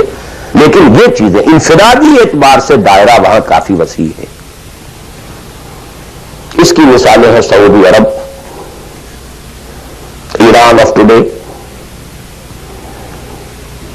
اور مجھے زیادہ حالات معلوم نہیں ہے لیکن مجھے توقع ہے کہ سوڈان آف ٹوڈے، اور میرے خیال میں اس کے علاوہ کوئی نہیں. اس کے بعد ایک اور دائرہ آتا ہے، اور وہ میرے نزدیک اس میں ٹاپ پر پاکستان ہے. نماز، روزہ، حج، زکات کیجیے.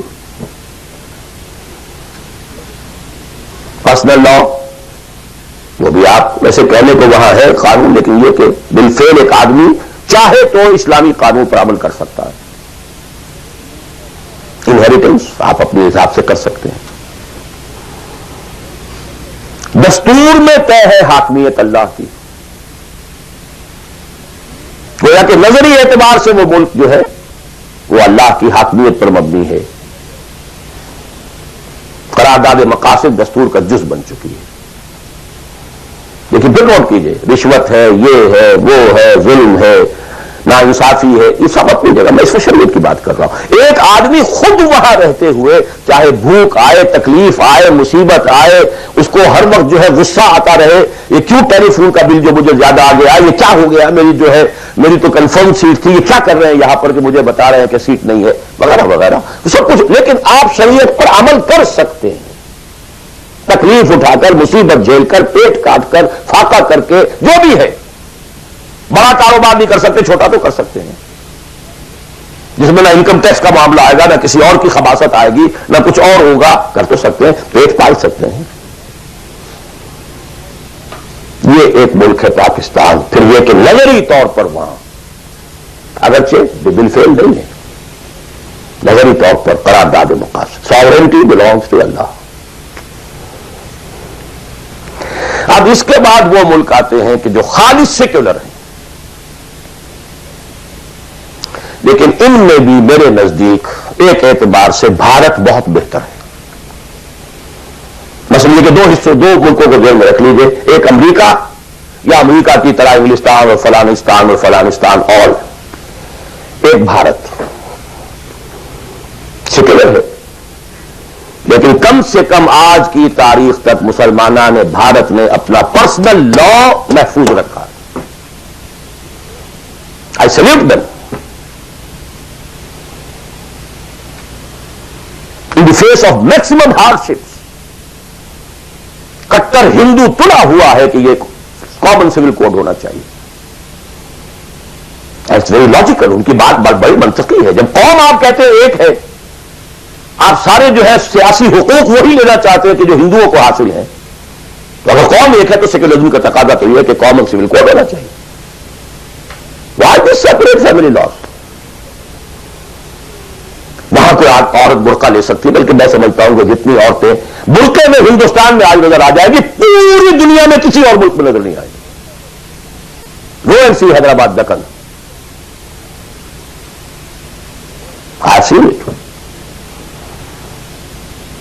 پاکستان میں تو برقعے کا نام و نشان بڑا. ڈھونڈ اب اس کو چراغے رخ زیبا لے کر کون؟ وہ تو فرسودگی کی علامت تھی، غربت کی علامت تھی. بھارت اس میں سب سے اونچا ہے. نماز پڑھیے، روزے رکھیے، مسجدیں بنائیے. ہے کچھ وہ فرکشن ہے، مشکل ہے. جینا وہی مشکل ہوتا ہے، مشکل جہاں آسان ہوتی ہے. بہرحال اس کے بعد لیسٹ جو ہے اس اعتبار سے وہ ممالک ہے جن کا سر خیل امریکہ بہادر، امریکہ شریف ہے. نماز نماز روزہ کر لو، ناٹ ایون دی پرسنل لا. قرآن مجید میں پڑھ لیا کرو نکاح اور طلاق کے قوانین، دیٹس آل، نتھنگ ڈوئنگ. ثواب لے لیا کرو. تراویح میں سن لیا کرو انہیریٹنس کے لاز.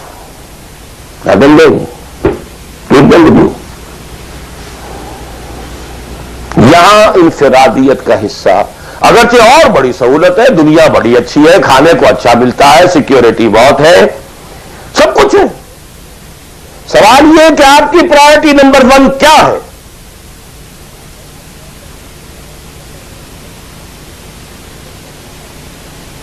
تو بائی چوائس اگر کسی کا مسئلہ ہے تو میرے نزدیک وہ بڑا مخدوش ہے. ایک سے پیدا ہی یہاں ہوا، وہ بات اور ہے بالکل. وہ تو ایسے ہی جیسے حضور مکے میں پیدا ہوئے، کفر ہی کفر تھا. اسٹرگل کرے، کوشش کرے، جد و جہد کرے، اسی جد و جہد میں جان دے دے، you are successful. But by choice جہاں زیادہ دین کا حصہ ہے اس کو چھوڑ کر جہاں کم حصہ ہے وہاں آنا، اور کس لیے آنا؟ For better life, for better living, for better earning, for more comforts, more enjoyments. اب میں کوئی لفظ استعمال نہیں کرنا چاہتا آگے. It's for everybody to decide himself. یہ گریڈیشن ضرور ذہن میں رکھیں. پاکستان میں بہت گند ہے، بہت خرابی ہے، رشوت ہے، جھوٹ ہے، لیگ پولنگ ہے، بیک بائٹنگ ہے، یہ ہے، وہ ہے، سود تو وہاں بھی ہے، یہ تو وہاں بھی. ٹھیک ہے، ایبسولوٹلی کریکٹ. وہاں بھی معیشت سود کی، معیشت تو ساری سود کی سعودی عرب کے لیے. سارے دینی ادارے چلتے ہیں وہاں پہ سود کے پیسوں پر. ڈاکٹر غلام مرتضی ملک صاحب نے مجھے بتایا، جو ٹی وی وغیرہ پہ کافی آتے ہیں، کہ ایک مرتبہ ان کی سیلری تھی، سعودی عرب میں وہ کام کرتے تھے، اس میں ہاؤس رینٹ کئی مہینے جو ہے وہ کسی غلطی کی وجہ سے وہ شامل نہیں کیا گیا، تو انہوں نے ایک ایریئرز کا بل بنایا. اب وہ بل گیا، اب وہ کئی مہینے ہو گئے، جا کے پوچھتے تھے تو جواب یہ دیتا تھا بعد جال قسط نہیں آئی ابھی. اب وہ کئی مہینے سننے کے بعد کہے گا واٹ از دس قسط؟ پتا نہیں آپ کو شیخ؟ نہیں. اتنا روپیہ امریکن بینکس میں رکھا گیا ہے اس ادارے کے نام سے جس کے سود سے آپ کی تنخواہیں ملتی ہیں، وہ سود کی قسط آئی نہیں. جیسے دن سعودی عرب میں آخر سارا پیٹرن تو وہی ہے نا.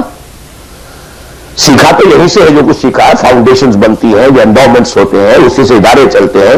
آخر اور کہاں سے ہے؟ معلم میں کل تو یہی ہے نا. یہ صورتحال. لیکن پھر بھی گریڈز کا فرق جو میں نے آپ کو کہا، وہاں ایک شخص جتنے حصے پر زندگی میں دین پر عمل کر سکے گا کہیں اور اتنے حصے پر بھی نہیں کر سکتا. اس اعتبار سے فرق اور ہے. عبادت کے اس کانسیپٹ کو سامنے رکھیے، انفرادی، اجتماعی، ویرنگ ڈگریز. اب ظاہر بات ہے، آخری پوائنٹ ہے میرا یہ، جتنی حالت خراب ہے اتنی ہی شدید محنت درکار ہوگی اور اتنا ہی زیادہ ثواب ملے گا.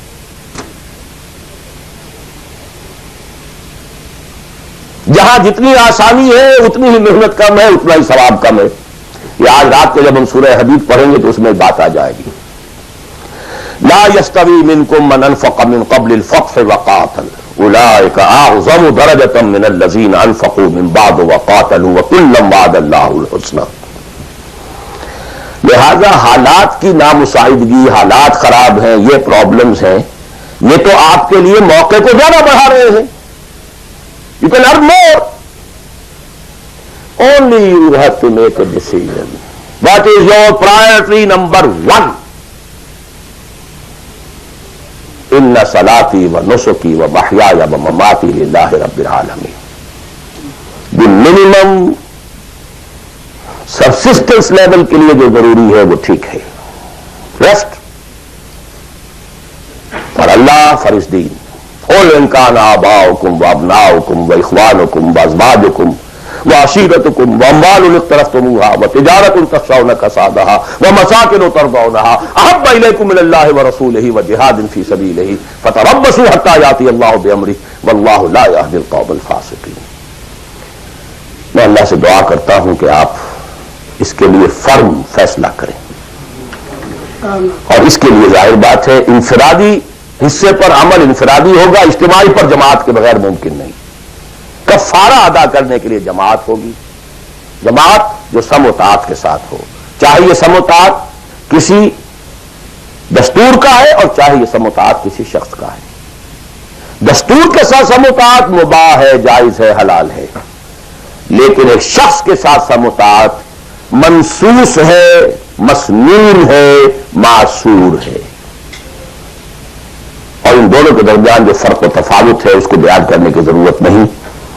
آخر میں دوبارہ یاد دلا رہا ہوں وہ دعا، اللہم ارنا الحق حقا وارزقنا اتباعہ وارنا الباطل باطلا وارزقنا اجتنابہ اللہم وفقنا لما تحب وترضى اللہم وفقنا نہجر کل ما تکرہہ اللہم وفقنا نجاہد فی سبیلک جہد استطاعتنا اللہم وفقنا نجاہد فی سبیلک باموالنا وانفسنا اللہم وفقنا ان نبذل اموالنا ننفق اموالنا ونبذل انفسنا فی سبیلک اللہم لا تزغ قلوبنا بعد اذ ہدیتنا وہب لنا من لدنک رحمہ انک انت الوہاب.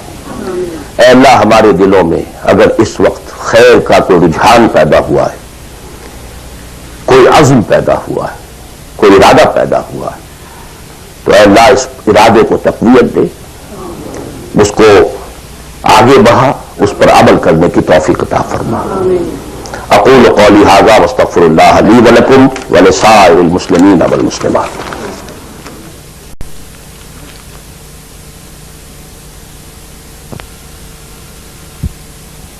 ڈائریکٹ ایک شے فی نفسہ ہی حرام ہے، نجس ہے. ایک شخص کھا تو رہا ہے بکری کا گوشت، بکری بھی اس نے خود خریدی، خود ذبح کیا، صحیح تکبیر پڑھی، سب کچھ کیا، لیکن وہ بکری خریدی تھی اس نے کسی کی جیب کاٹ کے، تو کیا کھا رہا؟ حرام. بکری کا گوشت ہے، حرام. اس کو آپ آرگومنٹ کو بلڈ کیجئے. میں نے جو کچھ آج کہا ہے، باطل کے غلبے کے تحت زندگی گزارنا حرام ہے، الا یہ کہ آپ کی پوری توانائی اس کو بدلنے کے لیے صرف ہو رہی ہے. باقی تو اب ڈگریز کا فرق ہے، کوئی 50% حرام ہے، کوئی 60% ہے، کوئی 30% ہے، کوئی 100% ہے. سانس لینا حرام ہے. If you are reconciled with it, your very life is haram. باقی سب ڈگریز کا معاملہ ہو جائے گا. آپ کوئی شخص بینک کی سروس کر رہا ہے، کوئی شخص بینک سے اوور ڈرافٹ لے کے بزنس چلا رہا ہے، کوئی ایک ایسی فرم کے اندر اکاؤنٹنٹ کی حیثیت سے کام کر رہا ہے کہ جس میں بینک کا اوور ڈرافٹ بھی ہے، سب کچھ ہے، وہ انٹریز بھی پاس کر رہا ہے، لکھ بھی رہا ہے. کوئی شخص بیچارہ مزدور ہے، اس کارخانے میں کام کر رہا ہے کہ جو چل ہی رہا ہے وہ ڈرافٹ کے اوپر، بینک کے اوپر. اب یہ آپ سمجھیے کہ ایک گریڈیشن تو ہوتی چلی جائے گی. کوئی کچھ بھی نہیں کر رہا، سانس لے رہا ہے، تو حضور نے فرمایا کہ ایک زمانہ آئے گا کہ انسان سود سے جو بچ بھی جائے گا، سود کے دخان اور بخار سے نہیں بچ سکے گا. ہی ہیز ٹو انہیل، سانس تو لینا ہے اسے، اور سانس کے ساتھ اس کا سود جائے گا. گندم کے ہر دانے کے اندر سود ہوگا تو کیا کرے گا؟ وہ ہے نظام کا معاملہ. اور آج دنیا میں ہم اس جگہ پہنچ گئے ہیں. نظام کی گرفت اتنی اسٹرانگ ہو گئی ہے، انڈیویجول کی حیثیت بالکل نہ ہونے کے برابر رہ گئی. بہت کنٹریکٹ ہو گیا ہے، بہت محدود ہو گیا ہے انفرادی آزادی کا دائرہ. نظام. جی اور کوئی بات؟ جی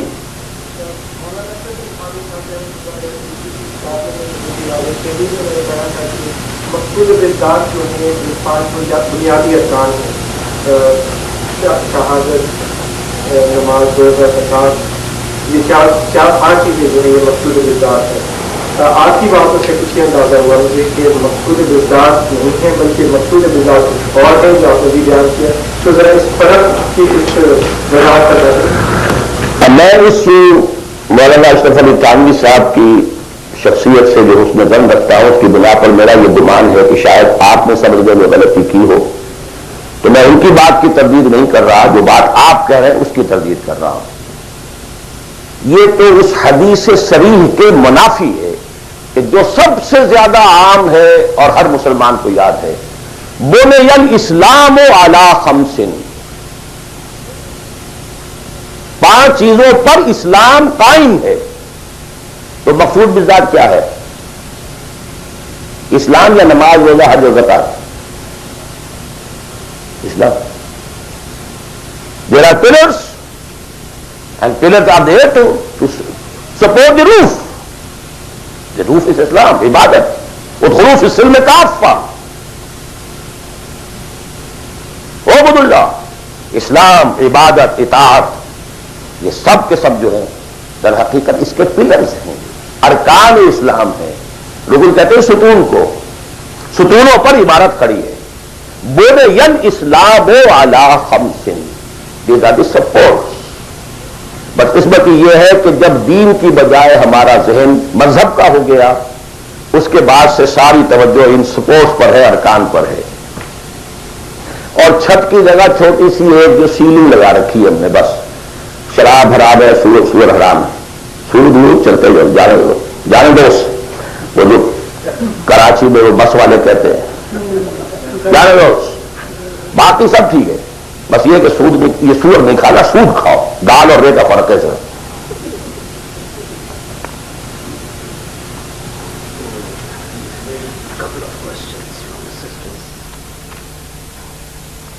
تقریر تو میں نے اردو میں کی تھی، سوال انگریزی شریف میں آ رہے ہیں۔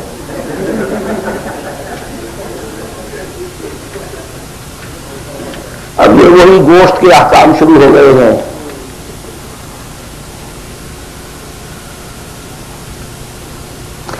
میں یہ سوالات آج نہیں لینا چاہتا، میں نہیں چاہتا کہ آپ لوگوں کا ذہن جو اصل تھیم ہے میری گفتگو کا اس سے ذرا ادھر ادھر ہٹے۔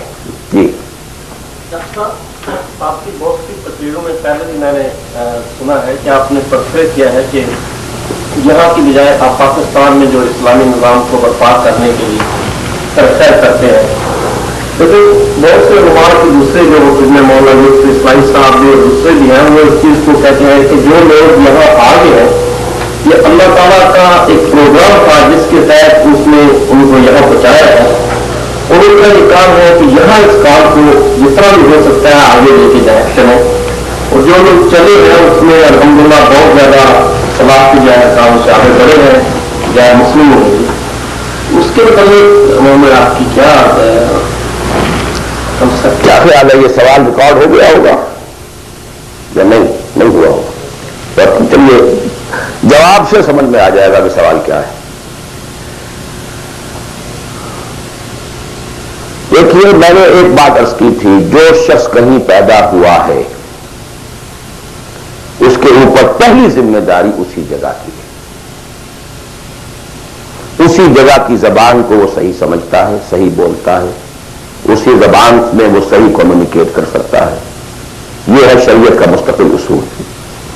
اب اگر کوئی یہاں پیدا ہوا ہے، چاہے اس کے والدین آ گئے تھے یہاں پر لیکن وہ تو پیدا نہیں ہوا ہے، اس کے اور جو یہاں کے نیٹو امریکنز ہیں، ویدر بلیک اور وائٹ، کوئی فرق نہیں میرے نزدیک۔ آنا نہ آنے کا فیصلہ جو بھی تھا وہ ان کا نہیں ہے، وہ ان کے والدین کا تھا، اور جہاں وہ ہے وہی انہیں کام کرنا،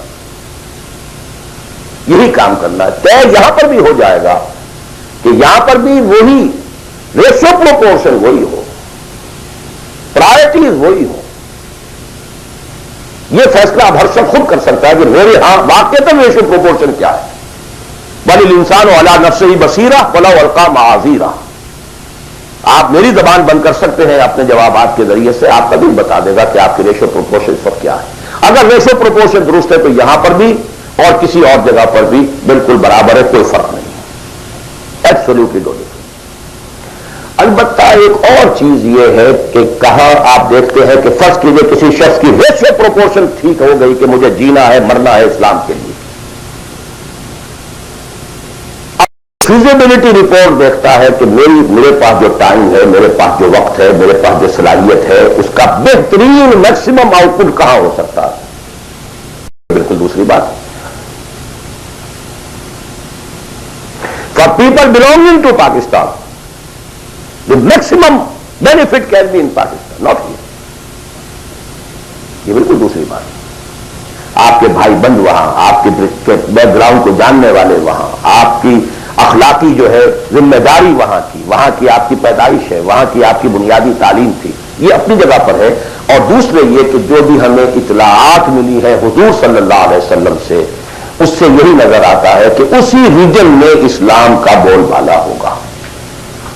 لیکن ظاہر بات ہے یہ میں امریکن سے نہیں کہہ رہا ہوں، میں عربوں سے نہیں کہہ رہا ہوں، جو بلیک امریکنز ہو یا وائٹ امریکن ان سے نہیں کہہ رہا ہوں. تو یہاں پہ کام کریں، کیا پتا اللہ تعالیٰ اس سرزمین کو پسند کر لیں. بہرحال جو یہاں آ گئے کسی وجہ سے آئے، اب اس کو بھی چھوڑ دیجیے، وہ ماضی کا ہے. ان کے لیے یا تو اگر تو طے کر لیں کہ اب حقیقت میں چاہے فاقہ آئے چاہے کچھ ہو ہمیں کام یہ کرنا ہے، تو پھر تو میں پاکستانیوں کے لیے تو پریفر کرتا ہوں، اسپیشلی دی فرسٹ جنریشن، وہ اپنی اگلی جنریشن یہاں سے بلوا دیں کام اور آئے واپس.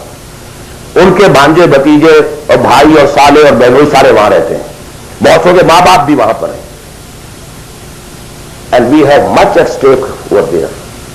دی only country in the whole of the world which was founded in the name of Islam. Maulana Abul Kalam آزاد تک کا کہنا یہ، حالانکہ وہ پاکستان کے بہت مخالف تھے، لیکن پاکستان بننے کے بعد انہوں نے کہا اب پاکستان کے ساتھ اسلام کی عزت وابستہ ہے. تکبیر، اللہ اکبر، تکبیر، اللہ اکبر. اسی طرح مولانا مدنی رحمۃ اللہ علیہ نے فرمایا، حالانکہ پاکستان کے شدید مخالف تھے، ڈابھیل تشریف لائے ہوئے تھے وہ، وہاں کسی نے چھیڑ دیا وہ، پارٹیشن کی کچھ عرصے کے بعد کی بات ہے. پاکستان کے بارے میں کیا خیال ہے، سمجھ گئے کہ یہ کیا چاہتا ہے مجھ سے. انہوں نے کہا کہ بھائی مسجد کے تعمیر ہونے سے پہلے اختلاف ہو سکتا ہے کہ یہ جگہ صحیح ہے یا نہیں ہے، کیا سائز ہونا چاہیے، کیا بننا چاہیے. مسجد بننے کے بعد مسجد مسجد ہے، اس کی حفاظت ہر صاحب ایمان کا فرض ہے. ہمیں اختلاف تھا، پہلے تھا. یہ مولانا بدوی کہتے ہیں. اور یہ مولانا محمد مالک کاندھلوی، وہ بھی فوت ہو چکے، انہوں نے ہماری قرآن کانفرنس کے اندر یہ جب قول سنایا میں چیخ پڑا. میں نے کہا مولانا کہاں آپ یہ چیزیں چھپا کر بیٹھے ہوئے ہیں؟ پاکستانی تو سب کے سب آج بھی گالیاں دیتے ہیں مولانا مدنی کو. آپ نے بتایا بھی یہاں پر کہ مولانا مدنی کا تو یہ وقت تھا پاکستان بننے کے بعد، پہلے اختلاف تھا، ٹھیک ہے. بہرحال جہاں تک میرا معاملہ سمجھ لیجیے کہ میں اصولی اعتبار سے دنیا میں کہیں بھی یہ کام کوئی بھی ہو کرے، ٹھیک ہے، لیکن یہ کہ پرائرٹیز یہ ہو، اس کی شکل یہ ہو. یہ انگلی کٹا کے شہیدوں میں نام نہ لکھوایا جا رہا ہو، صرف تھوڑی سی کلچرل ایکٹیویٹی اور کچھ کمیونٹی ورک اور کچھ یہ اور کچھ وہ، کچھ سوشلائزیشن، دس از دعویٰ. خدا کے لیے اس دھوکے سے اپنے آپ کو نکالنے کرے اس ریشو پروپورشن کے ساتھ تو جہاں بھی چاہے کریں.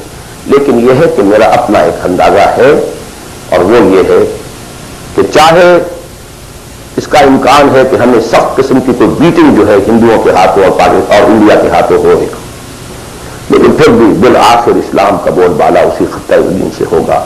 اقول قول ھذا واستغفر اللہ لی ولکم ولسائر المسلمین والمسلمات.